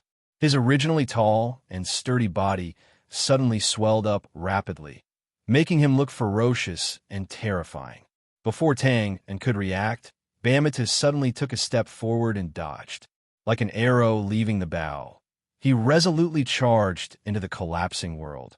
He broke through the encirclement of the sword shadows that filled the sky and threw himself into the bloody mouth of the huge head of the ferocious beast in the middle of the strange beasts and disappeared. In the next moment, the situation in the battlefield changed abruptly. The savage beast that was firmly suppressed seemed to have eaten some sort of treasure of the heavens and earth. Not only did the numerous injuries on its enormous body recover, even the head of the magical beast that was chopped off by Wu Ding's sword grew out from its slender neck once more. The aura they released soared. With a single raise of their heads, 10,000 beasts roared. The terrifying pressure turned into waves of tangible ripples that were visible to the naked eye and radiated out. In an instant, the sword shadows that filled the sky outside were shaken off and crushed into pieces. Roar! The whole collapsing world seemed to have become the main battlefield of this ferocious, exotic beast. It looked around disdainfully and was insufferably arrogant. Obviously, Bamatu was gambling with his life. Otherwise, he wouldn't have done such a thing as feeding the beast with his own body. At the moment when the sword momentum in the sky was broken, Wu Ding suddenly bent over and spat out a big mouthful of dirty blood. His old face quickly turned gray. However, his expression didn't change. It seemed that he wasn't surprised by Bamatu's resolute choice. He just shook his head slightly, took a deep breath, and slowly straightened his back. Perish together? How petty! The corners of his mouth curled up slightly. His skinny old body was instantly covered with a layer of golden armor. His brilliance was boundless, and his might didn't allow the slightest blasphemy. More than 10 years ago, I defeated you with my sword. More than 10 years later, you will also be defeated by my sword. As soon as he finished speaking, he also took a step and flashed, leaping high up to the top of the collapsing world. With a wave of his hand, the sky full of collapsing streams of light quickly gathered around him like stars surrounding the moon. Immediately, Wu Ding's figure disappeared. What replaced it was a glorious giant sword that slowly protruded from the dark sky. The sharp tip of the sword, the intricate blade of the sword, the body of the sword that was covered in simple and profound patterns. It was like a majestic dragon had reached its head out of the clouds, and every inch of the scales on its body was the embodiment of the supreme dominance of the universe and supremacy. Bamatu fed the beast with his own body, and Wu Ding transformed into the sword. This was the final attack. However, it was just a preliminary appearance. The outcome of the battle seemed to have already been decided. Compared to the vast, magnificent, and majestic, glorious giant sword, although the ferocious exotic beast below wasn't inferior in size, the aura it released was obviously weaker. Even if it roared at the sky to show its existence, it couldn't change the fact that it was faintly suppressed. How King Ruthless? He didn't even give me a chance. Thinking of the solid golden armor that covered Wu Ding's body before, Tang In was secretly shocked. He knew that Wu Ding had used the enormous strength that he had stored for hundreds of years in his body, intending to decide life and death with one move and end this endless battle. In the end, he still lost. If Tang In only saw Wu Ding's intention, then Bamitu, who had merged with the ferocious exotic beast, directly saw the outcome of the battle. He had lost, and Wu Ding had won. He looked up at the glorious giant sword that was suspended in the air, as if it had existed here since ancient times. Bamitu's expression was full of strong unwillingness and also unconcealable regret. At this moment, Bamitu suddenly understood why he had lost, continuously sacrificing magical beasts, finding ancient formations, improving the untamed 10,000 beasts art. He was too obsessed with his previous defeat, although he had been cultivating all the time for more than 10 years, thinking hard about Wu Ding's weakness and looking for a way to defeat him. In reality, he had already fallen into a disadvantageous position ever since he started doing this. He shouldn't have focused his cultivation on Wu Ding to find the so-called best way to defeat the enemy, because that would naturally put him in a weak position and also cause him to lose the thing that made him most powerful. This thing was called the confidence of the strong, or rather, it was called the unbreakable pride. Unfortunately, Bamitu had realized it, but it was too late. On the contrary, Wu Ding had already seen through it, so his evaluation of Bamitu was petty. Ha ha, ha. Bamitu first shook his head and laughed, then raised his head and laughed loudly. He was the first to make his move. The ferocious strange beasts raised their 9 heads in unison. Carrying a desperate aura, they pounced madly and roared, "Wu Ding, I'll wait for you in hell." It was never too late to mend the pen after the sheep had been lost. Bamitu knew that he had lost this battle, and that he would not be spared. But from a certain perspective, his 1,000-mile challenge this time could not be considered a complete failure, because he was the #1 expert in the northern wilderness, and because this move also contained his hundreds of years of foundation, and also because Wu Ding was old. Therefore, even if Wu Ding could defeat him in this battle, it would be a Pyrrhic victory. He stepped into the gates of hell first, and the one who would enter after him would undoubtedly be Wu Ding. All right, let's wait first.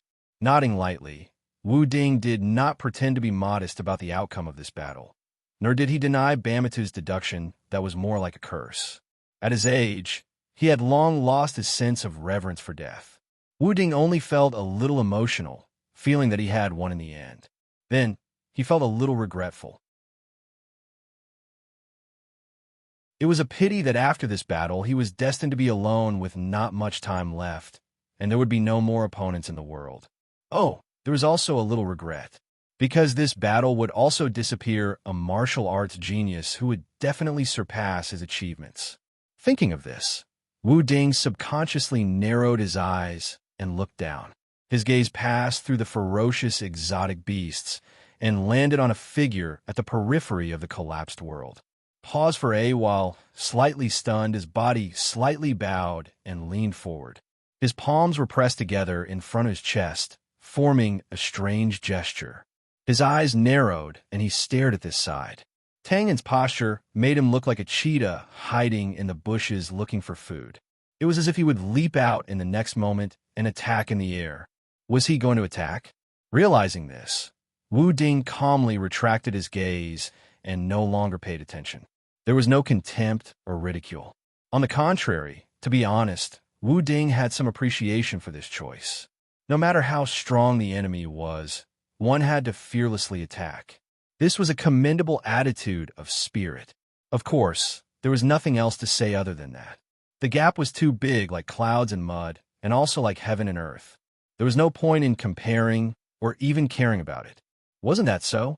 Finally, looking at the ferocious exotic beasts that were crazily pouncing at him, and looking at Bamitu, Wu Ding took a deep breath, cleared his mind of distracting thoughts, and pointed his sword finger expressionlessly.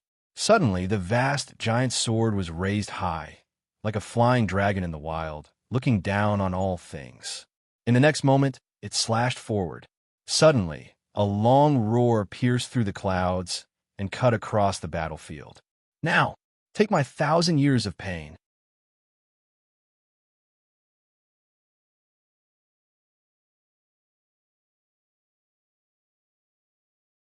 Since he had found the Achilles heel, Tang En's 1,000 years of pain would naturally come. He rushed to the edge of the collapsing world, facing the glorious greatsword that was about to fall from the sky in the distance. He made a strange hand gesture that he had maintained in front of his chest for a long time. Now, eat my 1,000 years of pain. Tang En didn't know if this move would work. In fact, he didn't even know what he was doing. He only felt that as he made the 1,000 years of pain gesture, all the power in his body seemed to be pushed out at the same time. In an instant, he was emptied. His legs went soft, and he almost fell into the collapsing world. Of course, this was not the main point. The main point was that Tang En really resisted.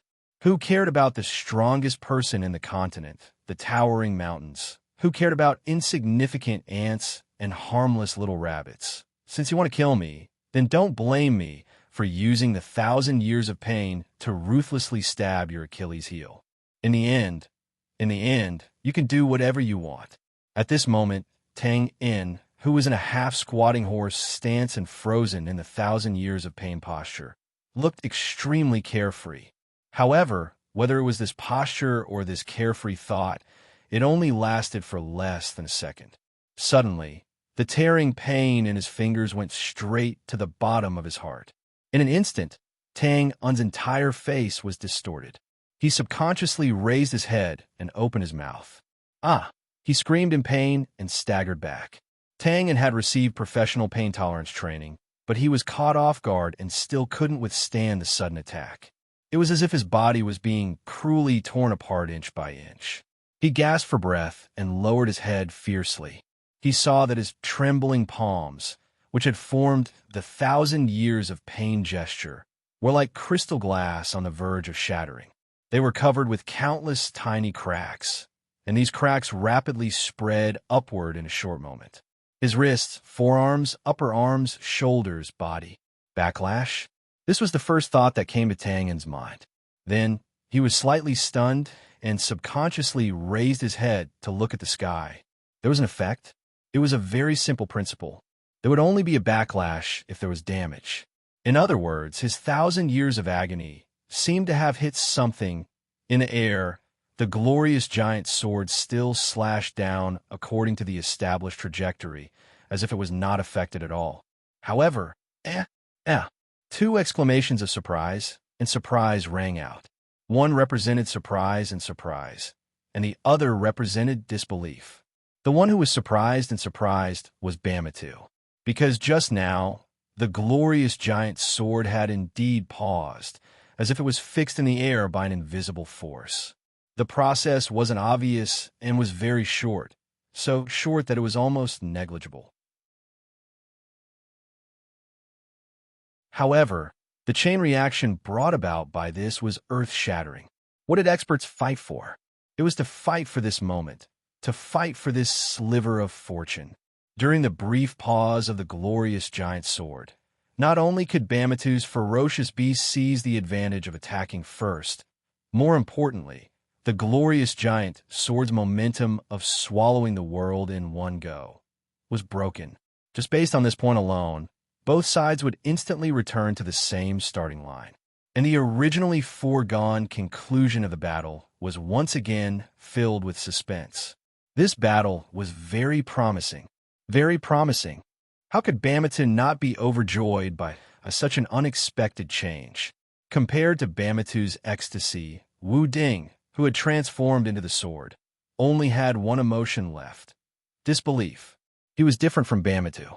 Bamatu didn't know the reason for the change and was inexplicably ecstatic. However, Wu Ding was clear about it. He also saw the valiant figure that was ready to attack at any time, like a cheetah in the grass.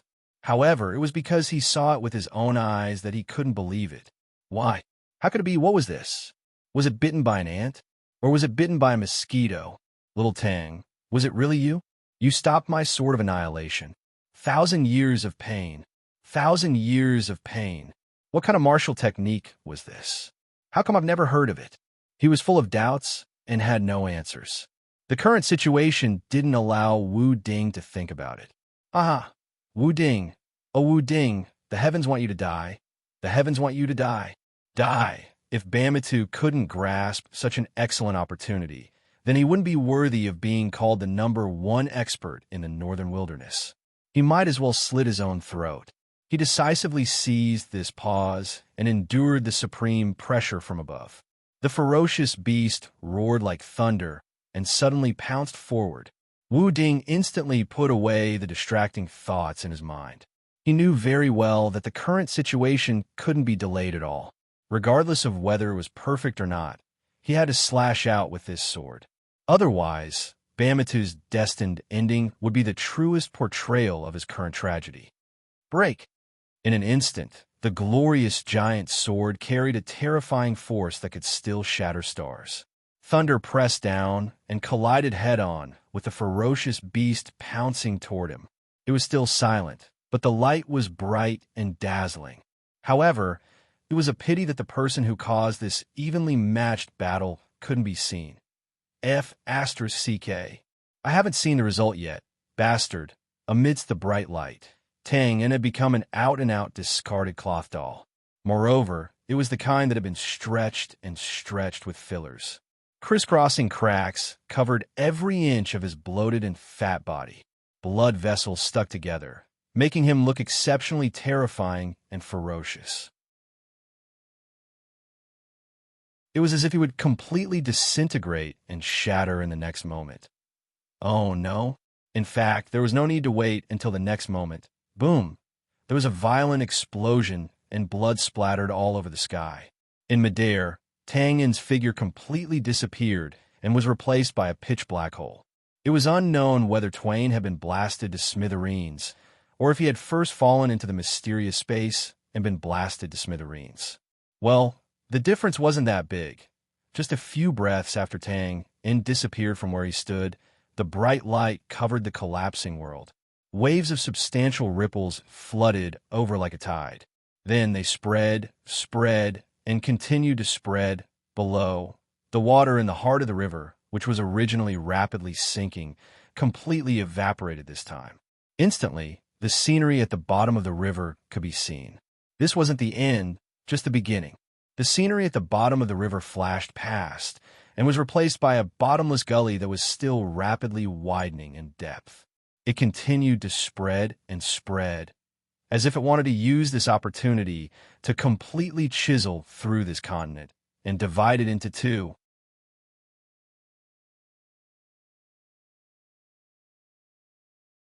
Chapter 1037. P.S. Today is a chapter, but this chapter is almost 4,000 words, so it's a big chapter. It's not good to separate it, so I posted it together. Don't blame me. Don't blame me. The hinterland of the north, a small city. The Gray Coat Army was temporarily stationed in the camp. In the conference hall used for discussion, there was a lot of discussion and voices. Suddenly, the chair stood up, and the paper flew.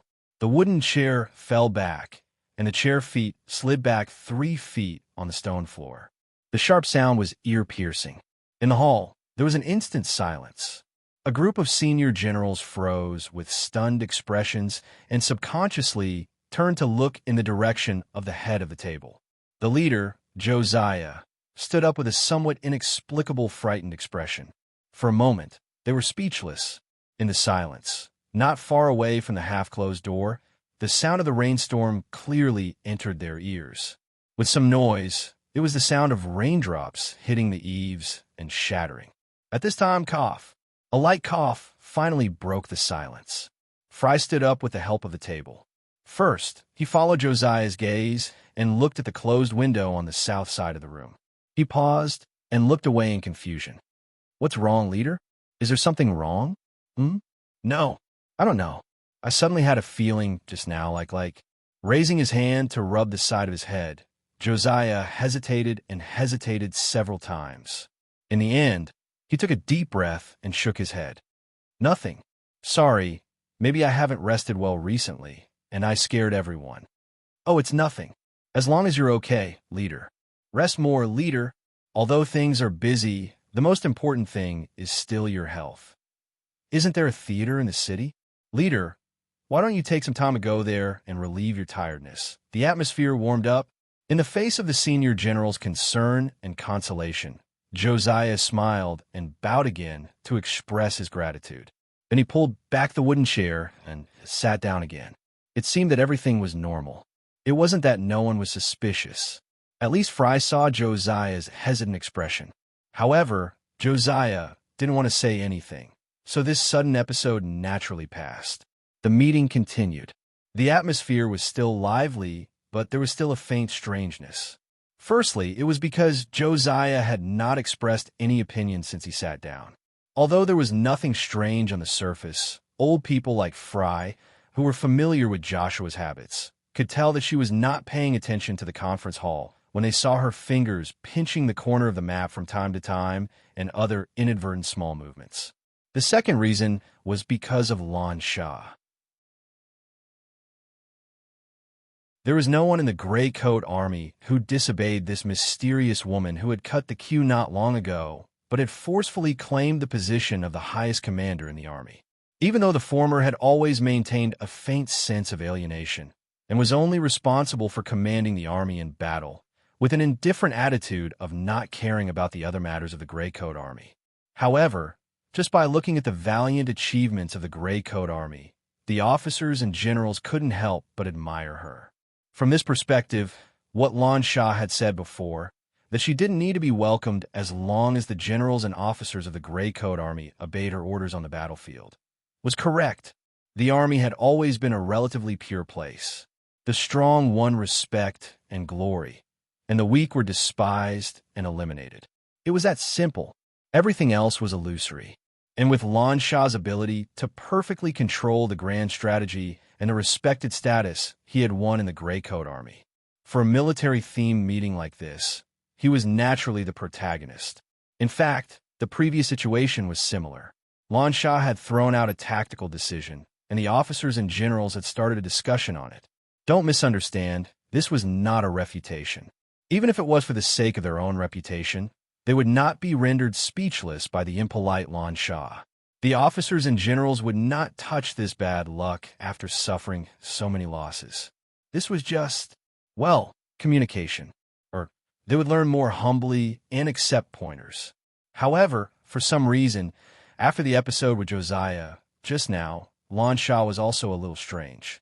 He seemed to be thinking about something else, as if he was deep in thought. Occasionally, he would glance at the silent Josiah and frown slightly. After a while, he noticed that Josiah and Lon Shah were both a little out of sorts. Although Fry didn't know the reason, he still decisively got up and ended this short meeting.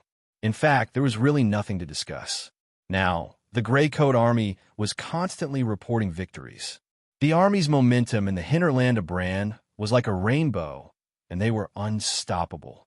With such a great momentum, even if there were some problems, they would become insignificant.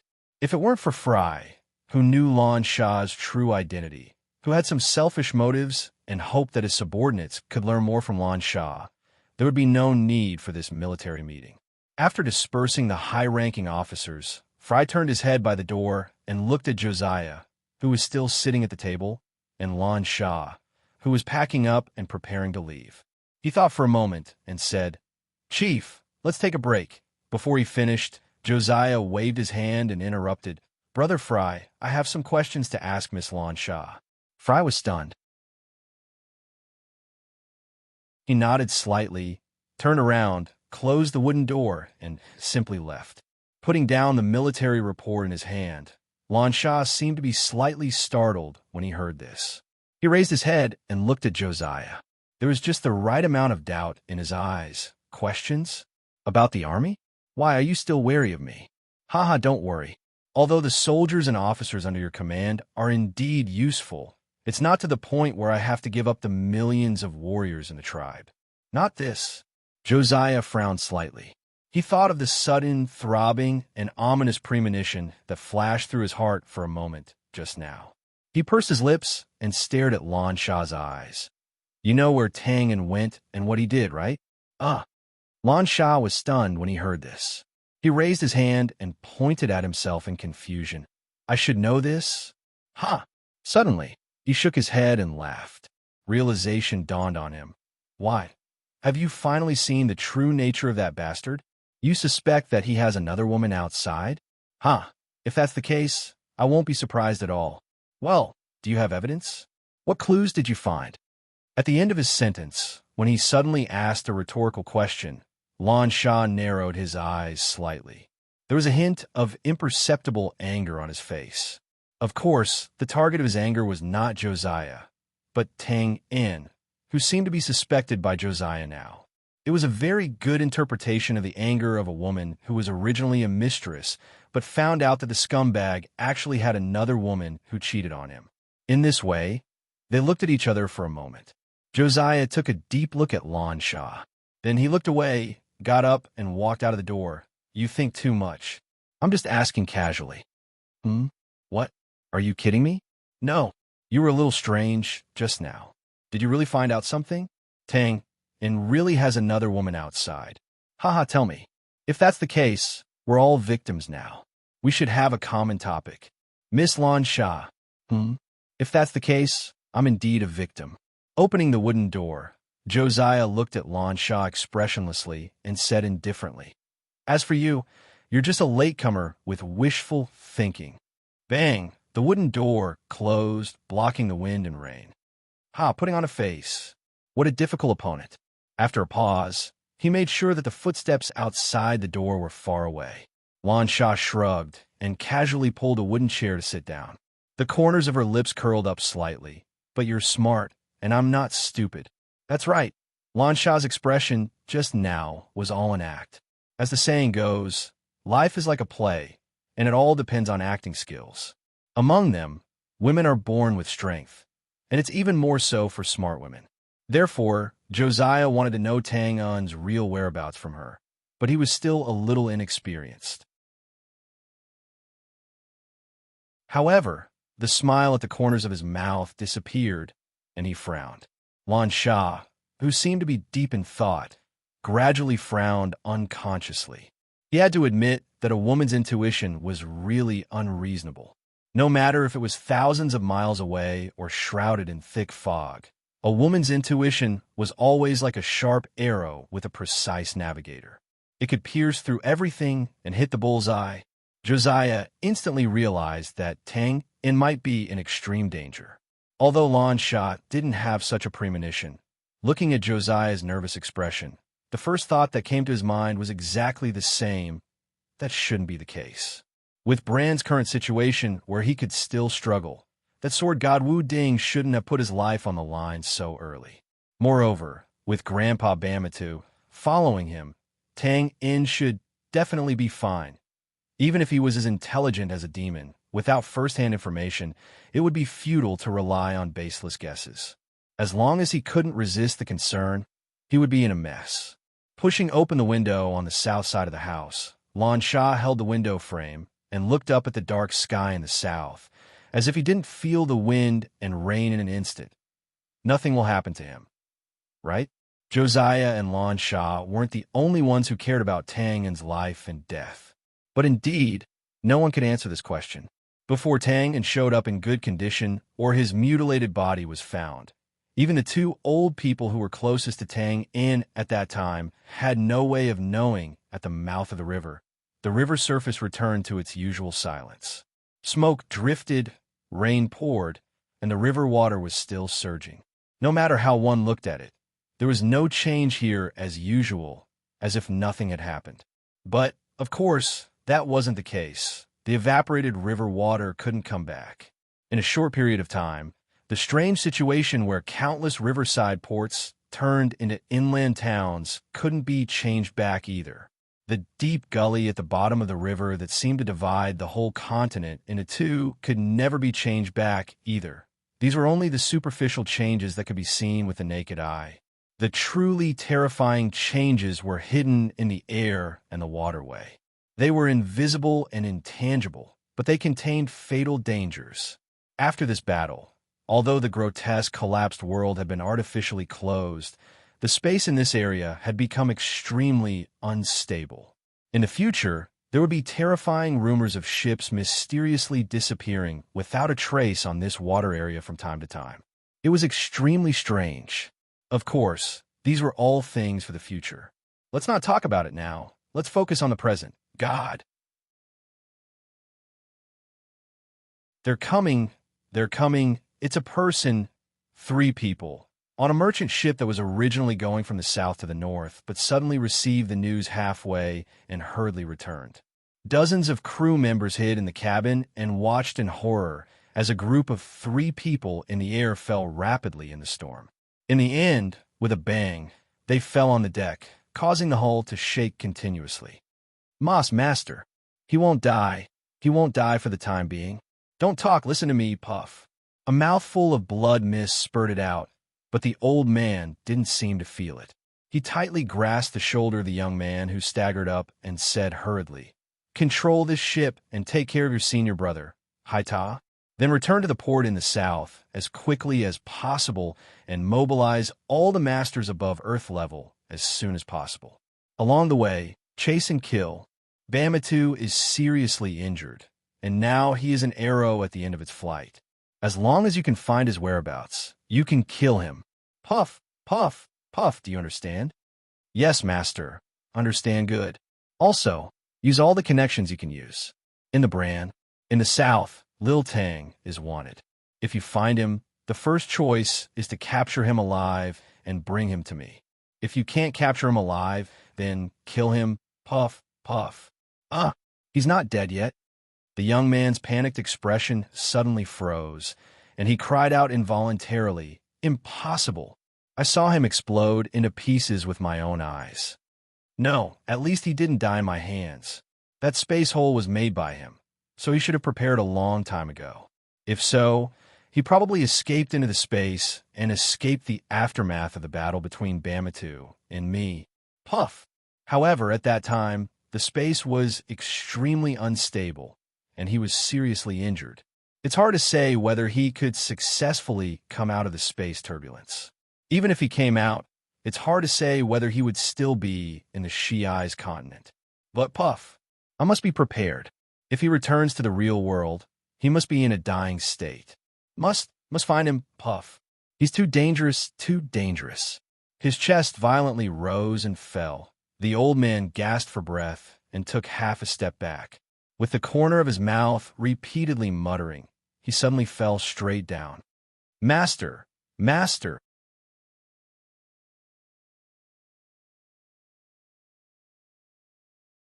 Chapter 1038. The days without the main character always flew by quickly, unknowingly. A whole week passed by in the blink of an eye. The torrential rain also stopped early. Things had been stable in Bran for the past week. What that really meant was that what should have happened was still happening, and what should not have happened was not happening. What should have happened? For example, the Grey Coat army that went deep into the northern hinterland and killed many people. After defeating the army of the Bran army from the south a few days ago, their morale was greatly boosted, and their momentum was even fiercer. Now, they had the transcendent demeanor of an invincible army. Now that the situation had developed to this point, regardless of whether they were willing or not, the high-rise buildings in Bran were already clear that the Grey Coat army had completed a major transformation that was akin to being reborn. They had officially become an important force that could not be ignored and could influence the situation of the continent. If they still looked at them with the old eyes and thought that they could completely eliminate them, it would be a delusion. The general trend was irresistible, and there was nothing they could do. Unknowingly, the Bran Palace had also adjusted their psychological bottom line. Now, they only wanted to slightly suppress the Grey Coat army and not lose the entire northern territory. As for what did not happen, such as the millions of barbarian soldiers stationed at the border, they seemed to be satisfied with the current results. Even if they rebuilt their defensive line and had no worries, they did not have the intention to drive straight into the chaotic northern hinterland of the Bran.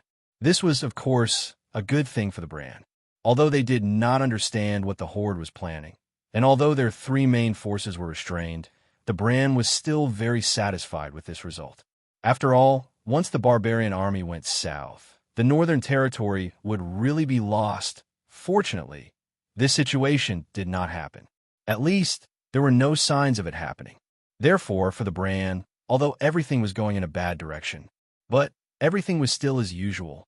Among all this, the only abnormality might be a temporarily formed hunting team and a powerhouse who was constantly being hunted down in a small town in the north. It was noon, and the warm winter sun shone down on them. Rays of light that contained lazy magic sprinkled down at an angle. The weather was not bad. The location of this small city was not bad. It was close to the Lino River. This also meant that there was still a long way to go before they reached the northern hinterland, which had been messed up by the Greycoat Army. Therefore, at this time, a certain commercial street in the Western District did not seem to be affected by the war. The shops on both sides were open for business as usual. There was an endless stream of people coming and going, and it was bustling with noise. A few naughty children ran across the driveway, shouting and chasing each other. Seeing this, the official hurriedly scolded and chased into the lane. He waved his hand and bowed to apologize to the coachman. After all, it was a commercial street, and there were many pedestrians. The speed of the vehicles couldn't be fast, so naturally, it was unlikely that there would be a car accident. After a few nays and a few complaints, the carriage with a black shed that was closest to the child slowly slowed down and stopped at the side of the road in front of a small tavern. The groom, who was holding the reins and sticking his head out, waved his hand and called to the child standing in front of the horse to return to the sidewalk. The effect was not very good. One of the children seemed to be scared stiff and stood there in a daze, not daring to move. Seeing this, the groom couldn't help but curse. He turned his head and saw that the official was still some distance away.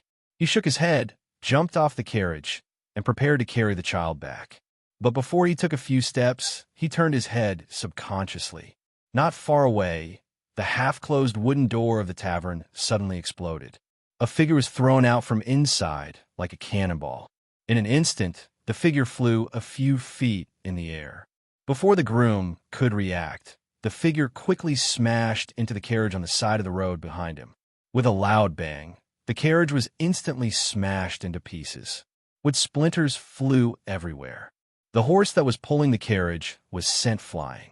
Its hooves kicked in the air, and it crashed heavily into the noble's carriage that was passing by. In just a few breaths, a major accident occurred, and the traffic was paralyzed. With a whoosh, a scream was heard. The people around did not have time to think of watching the show. Another burly figure stepped out of the tavern and ran straight toward the figure that was thrown out. At this moment, another unforeseen event occurred. Kill! As the roar fell, more than a dozen figures suddenly jumped out from every corner among the pedestrians and on the roofs of the shops. The light from their blades was blinding, and the sound of arrows pierced the air. They all rushed toward the burly figure that was running out from behind, a standard and classic example of an assassination on the streets. Unfortunately, the serious disparity in strength between the two sides had determined the outcome of this assassination from the very beginning. Even if the strength of these assassins did not seem to be low, bang, bang, bang, the figure did not dodge, allowing the sharp arrows to accurately hit the vital points of his body. Then, as if they had hit steel, they instantly shattered into pieces. The burly figure still did not change his previous intention.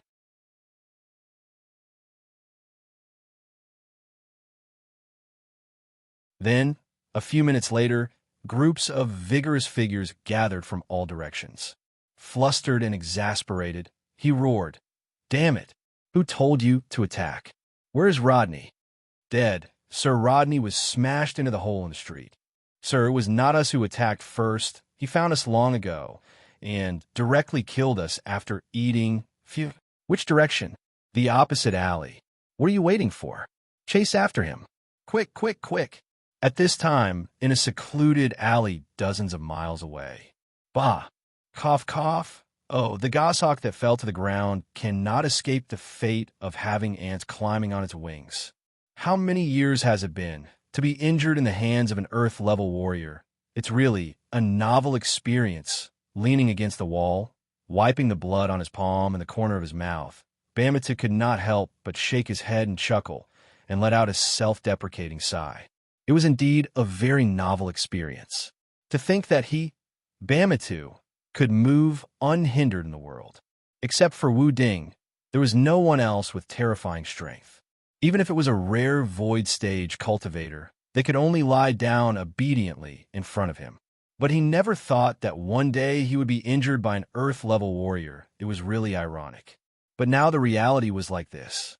In the Battle of the River, although with the help of Tang In, Bamatu, and Wu Ding fought to a draw.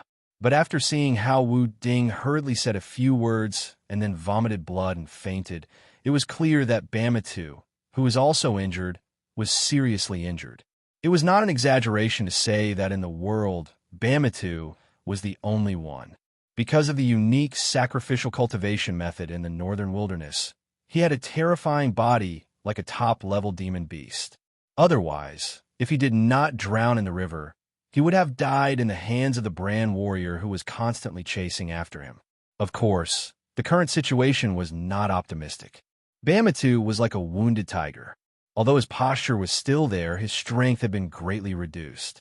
If this continued, it would not be long before he died in the mouth of the jackals who were constantly chasing after him. It was not that he did not have a chance to shake off the jackals behind him. Even a rotten ship had 3 caddies of nails, not to mention the northern wilderness's #1 warrior, Bamatu. The key was that he did not want to leave now. Or rather, he could not just leave like this. This is difficult. Kid, where the hell did you go? Nothing must happen to you, or I will not be able to explain to the girl when I go back. Needless to say, this kid could only be Tang In. Like Wu Ding, Bamatu knew that Tang In did not die on the spot. But it was hard to say about the spatial turbulence. Even with Bamatu's realm, he was still very secretive about the mysterious spatial turbulence.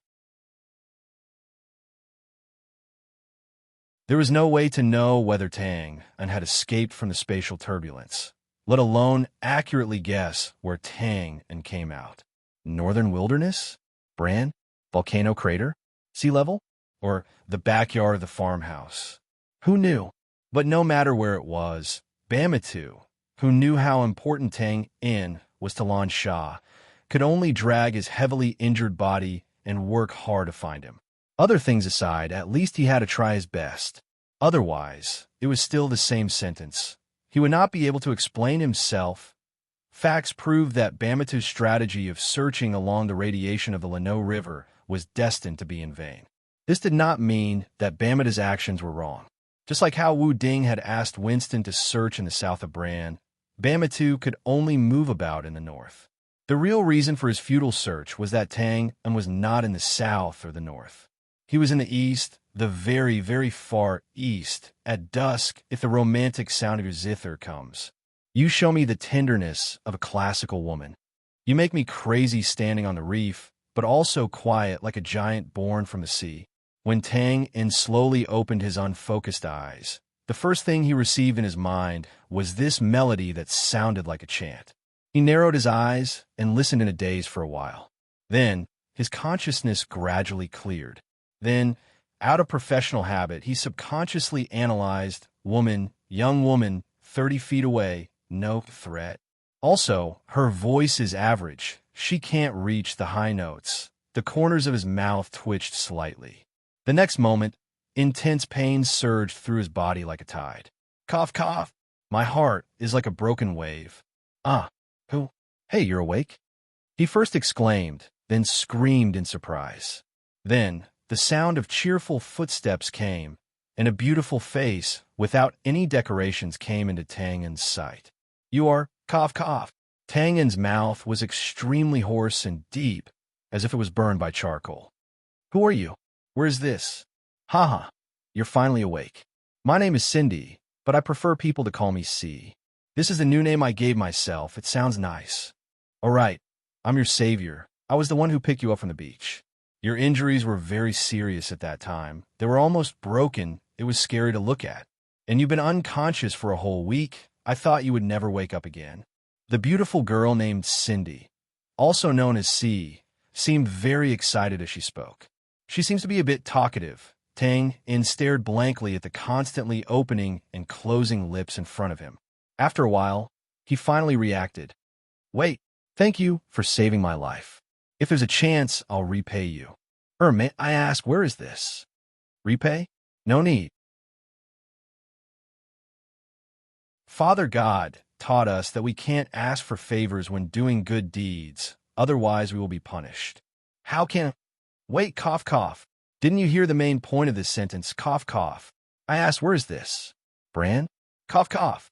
Tang Yin now understood that his questions must be concise. Otherwise, even if he coughed to death, he might not be able to get a word in edgewise. Of course it's Bran. We are now on the mountain. The beautiful girl replied, as a matter of fact. On the mountain? Which mountain? No, didn't you just say you picked me up from a beach? Yeah, the beach. After circling around for a while, Tang In finally came back to his senses and was suddenly dumbfounded. His ears moved slightly, listening to the faint sound of the tide coming from the window above his head. His expression changed greatly. Cindy, C. Hey, help me up. Did you call me by the wrong name? My name is C, not... Cough, cough. Help me up. A moment later, Tang In, who was leaning against the window frame, opened his eyes wide and looked down at the endless blue sea water in the distance. The tide came and went, constantly slapping against the cliff below him. He opened his mouth and turned to look at the beautiful girl in a daze. Is there a C in Bran? You're tuning in to the Warrior Lore YouTube channel. Don't forget to subscribe and join us on this journey to catch the most captivating stories.